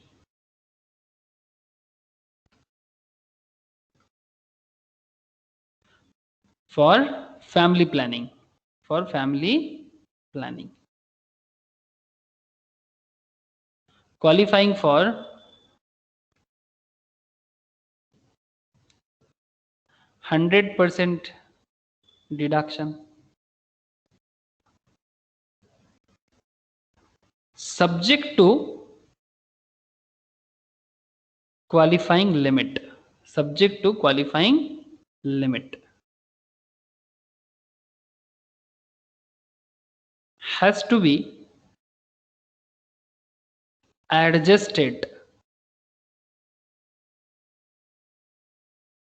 against this amount, and thereafter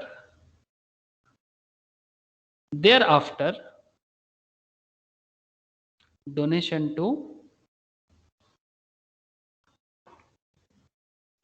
public charitable trust qualifying for 50% deduction.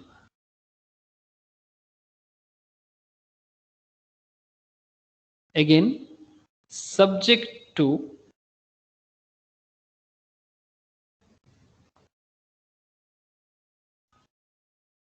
qualifying limit is adjusted. Subject to qualifying limit is adjusted.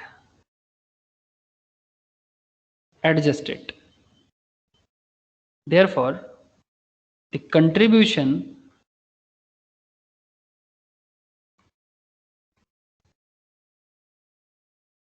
of rupees 50,000 to public charitable trust is restricted to rupees 20,000. हाँ, 20,000 किसने बोला था? रोशनी ना? रोशनी? है दादा. Being 60,000 minus 40,000. Okay, 60,000 से 40,000 चला जाएगा तो 20,000 ही आप दे पाओगे. So 50% of which would be 50% of which would be the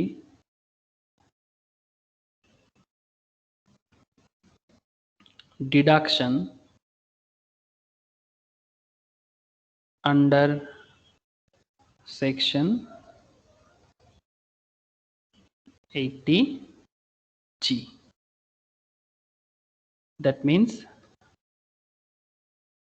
50% of 20,000 equals to 10,000. 10,000. 10,000 ज्यादा हो गया क्या? 0 10,000. बट 50,000 20,000 का 50% तक ही आप ले सकते हो. That is 10,000. यहाँ तक अगर लिख लिए तो फिर मैं आगे बढ़ूंगा. 20,000 का 50% 10,000 तक सबने कवर कर लिया सर? है दादा. ओके, हाँ सर. अब बस हो गया. ठीक है, मैं थोड़ा सा नोट्स में इसलिए लिखा दिया ताकि आप लोग बाद में जब भी रीड करो ना आप पढ़ के समझ जाओ. ठीक है, तो पब्लिक चैरिटेबल ट्रस्ट का हो रहा था 50,000.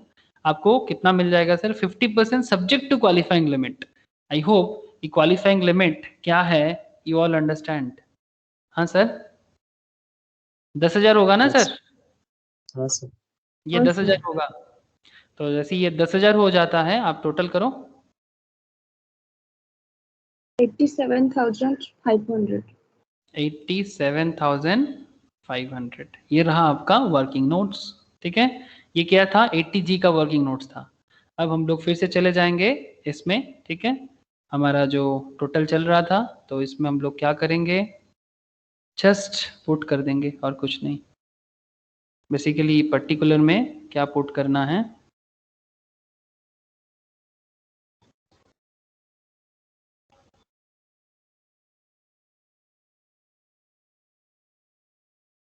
डिडक्शन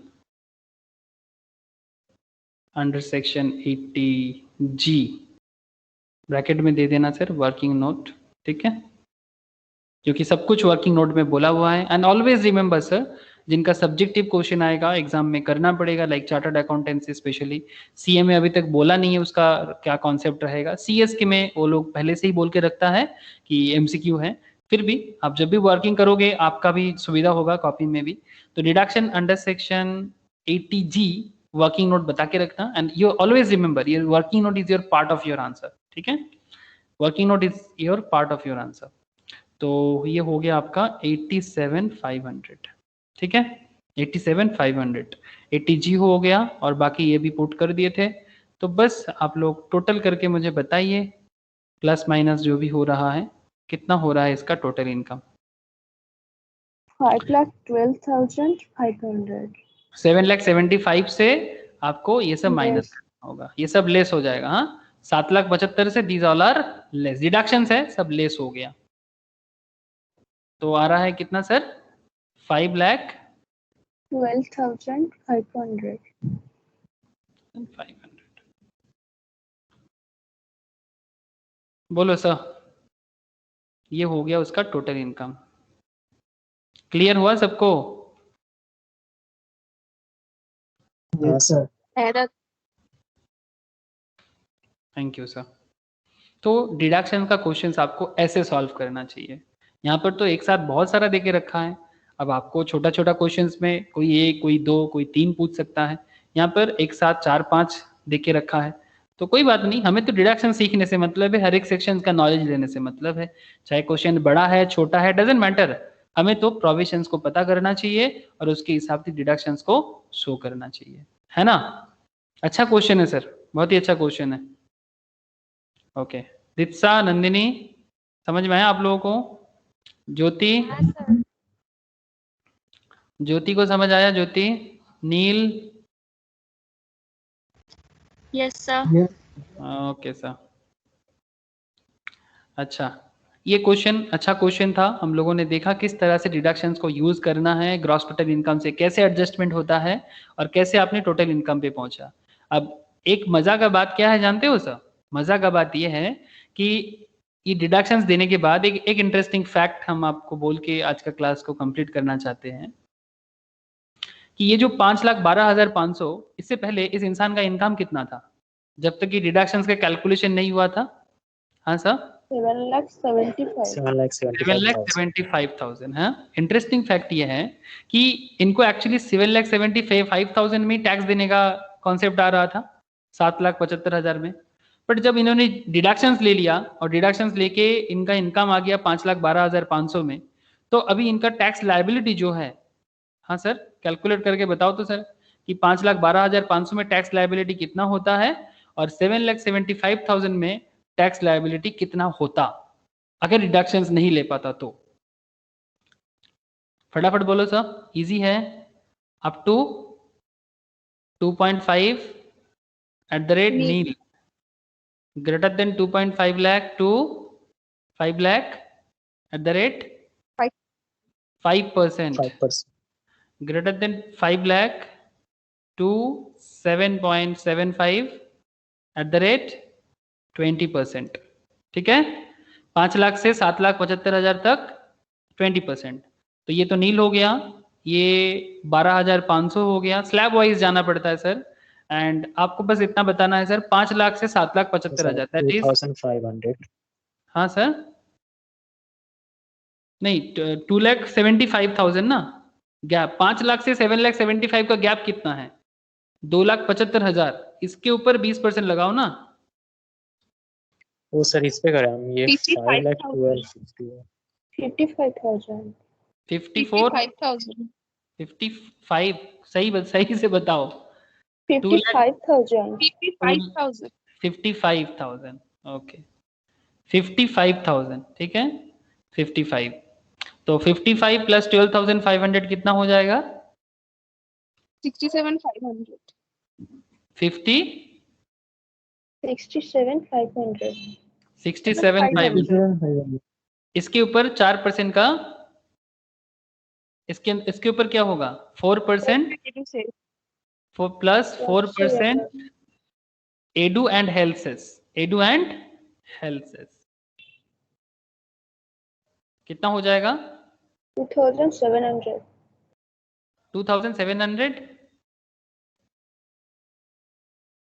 टोटल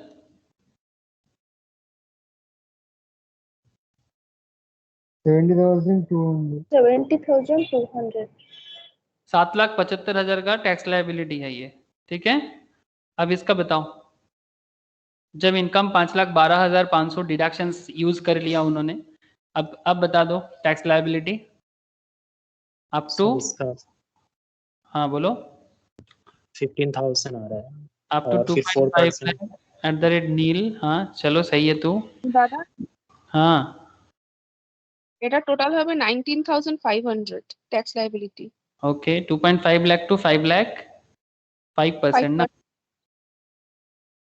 इक्वल्स टू 12,500 और greater than 5 lakh to 5 lakh 12,500 कितना हो जाएगा बेसिकली 12,500 इसके ऊपर 20% 12,500 में 20% कितना हो जाता है रे 6750 6750 हाँ 6750 হ্যাঁ ओके मेरा कैलकुलेटर गलत है फिर ठीक है तो कितना हो गया 12,500 मतलब 18,000 18,750 आई 12,000 6,000 18,750 19,250 हाँ 19,250 19,250 और इस 19,250 के ऊपर 770 प्लस कर दो 4% एडू एंड हेल्थ 19,250 में 4% एडू एंड हेल्थ कितना सर 200 हाँ ये 6750 डाउट है डाउट है क्यों 5 लाख से 5,12,500 का डिफरेंस तो 12,500 है ना हाँ उस पे 20% करने से मेरा तो 2,500 आ रहा है मेरा भी तो वही आ रहा था वही मैं सबको पूछा सर वही इसलिए वाला तो हम भी पहले बोले कि 15,000 वो आ रहा है टोटल ये मुझे लगा मुझसे गलती हो गया मेरा भी तो देखिए वो 15,000 आ रहा है टोटल और हाँ उस मैं पे सोचा 4% 600 हाँ 2,500 हाँ सही बोला ठीक है ये @20% जो है इसमें 12,500 में 20% लगाओगे तो 2,500 होगा ठीक है 12,500 एंड 2,500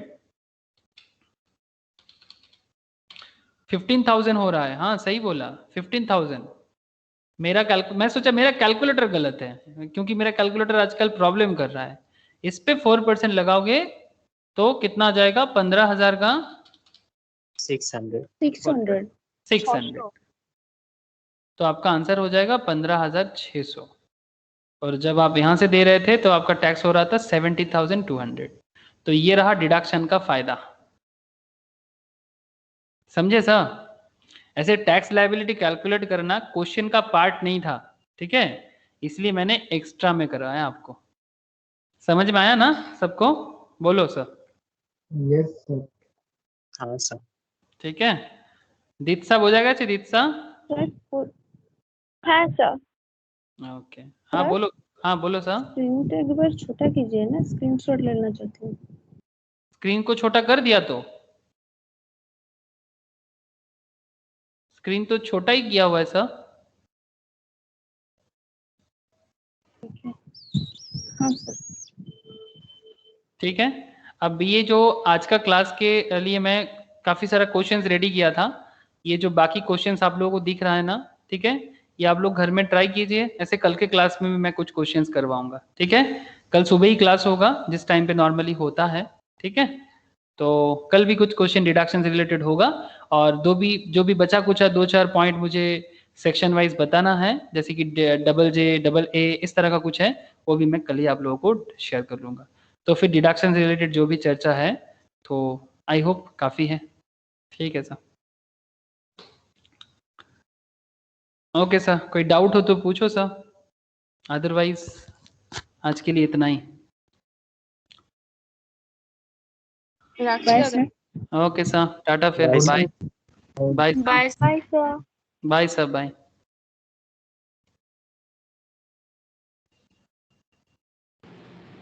রাখছি স্যার। हाँ टाटा टाटा।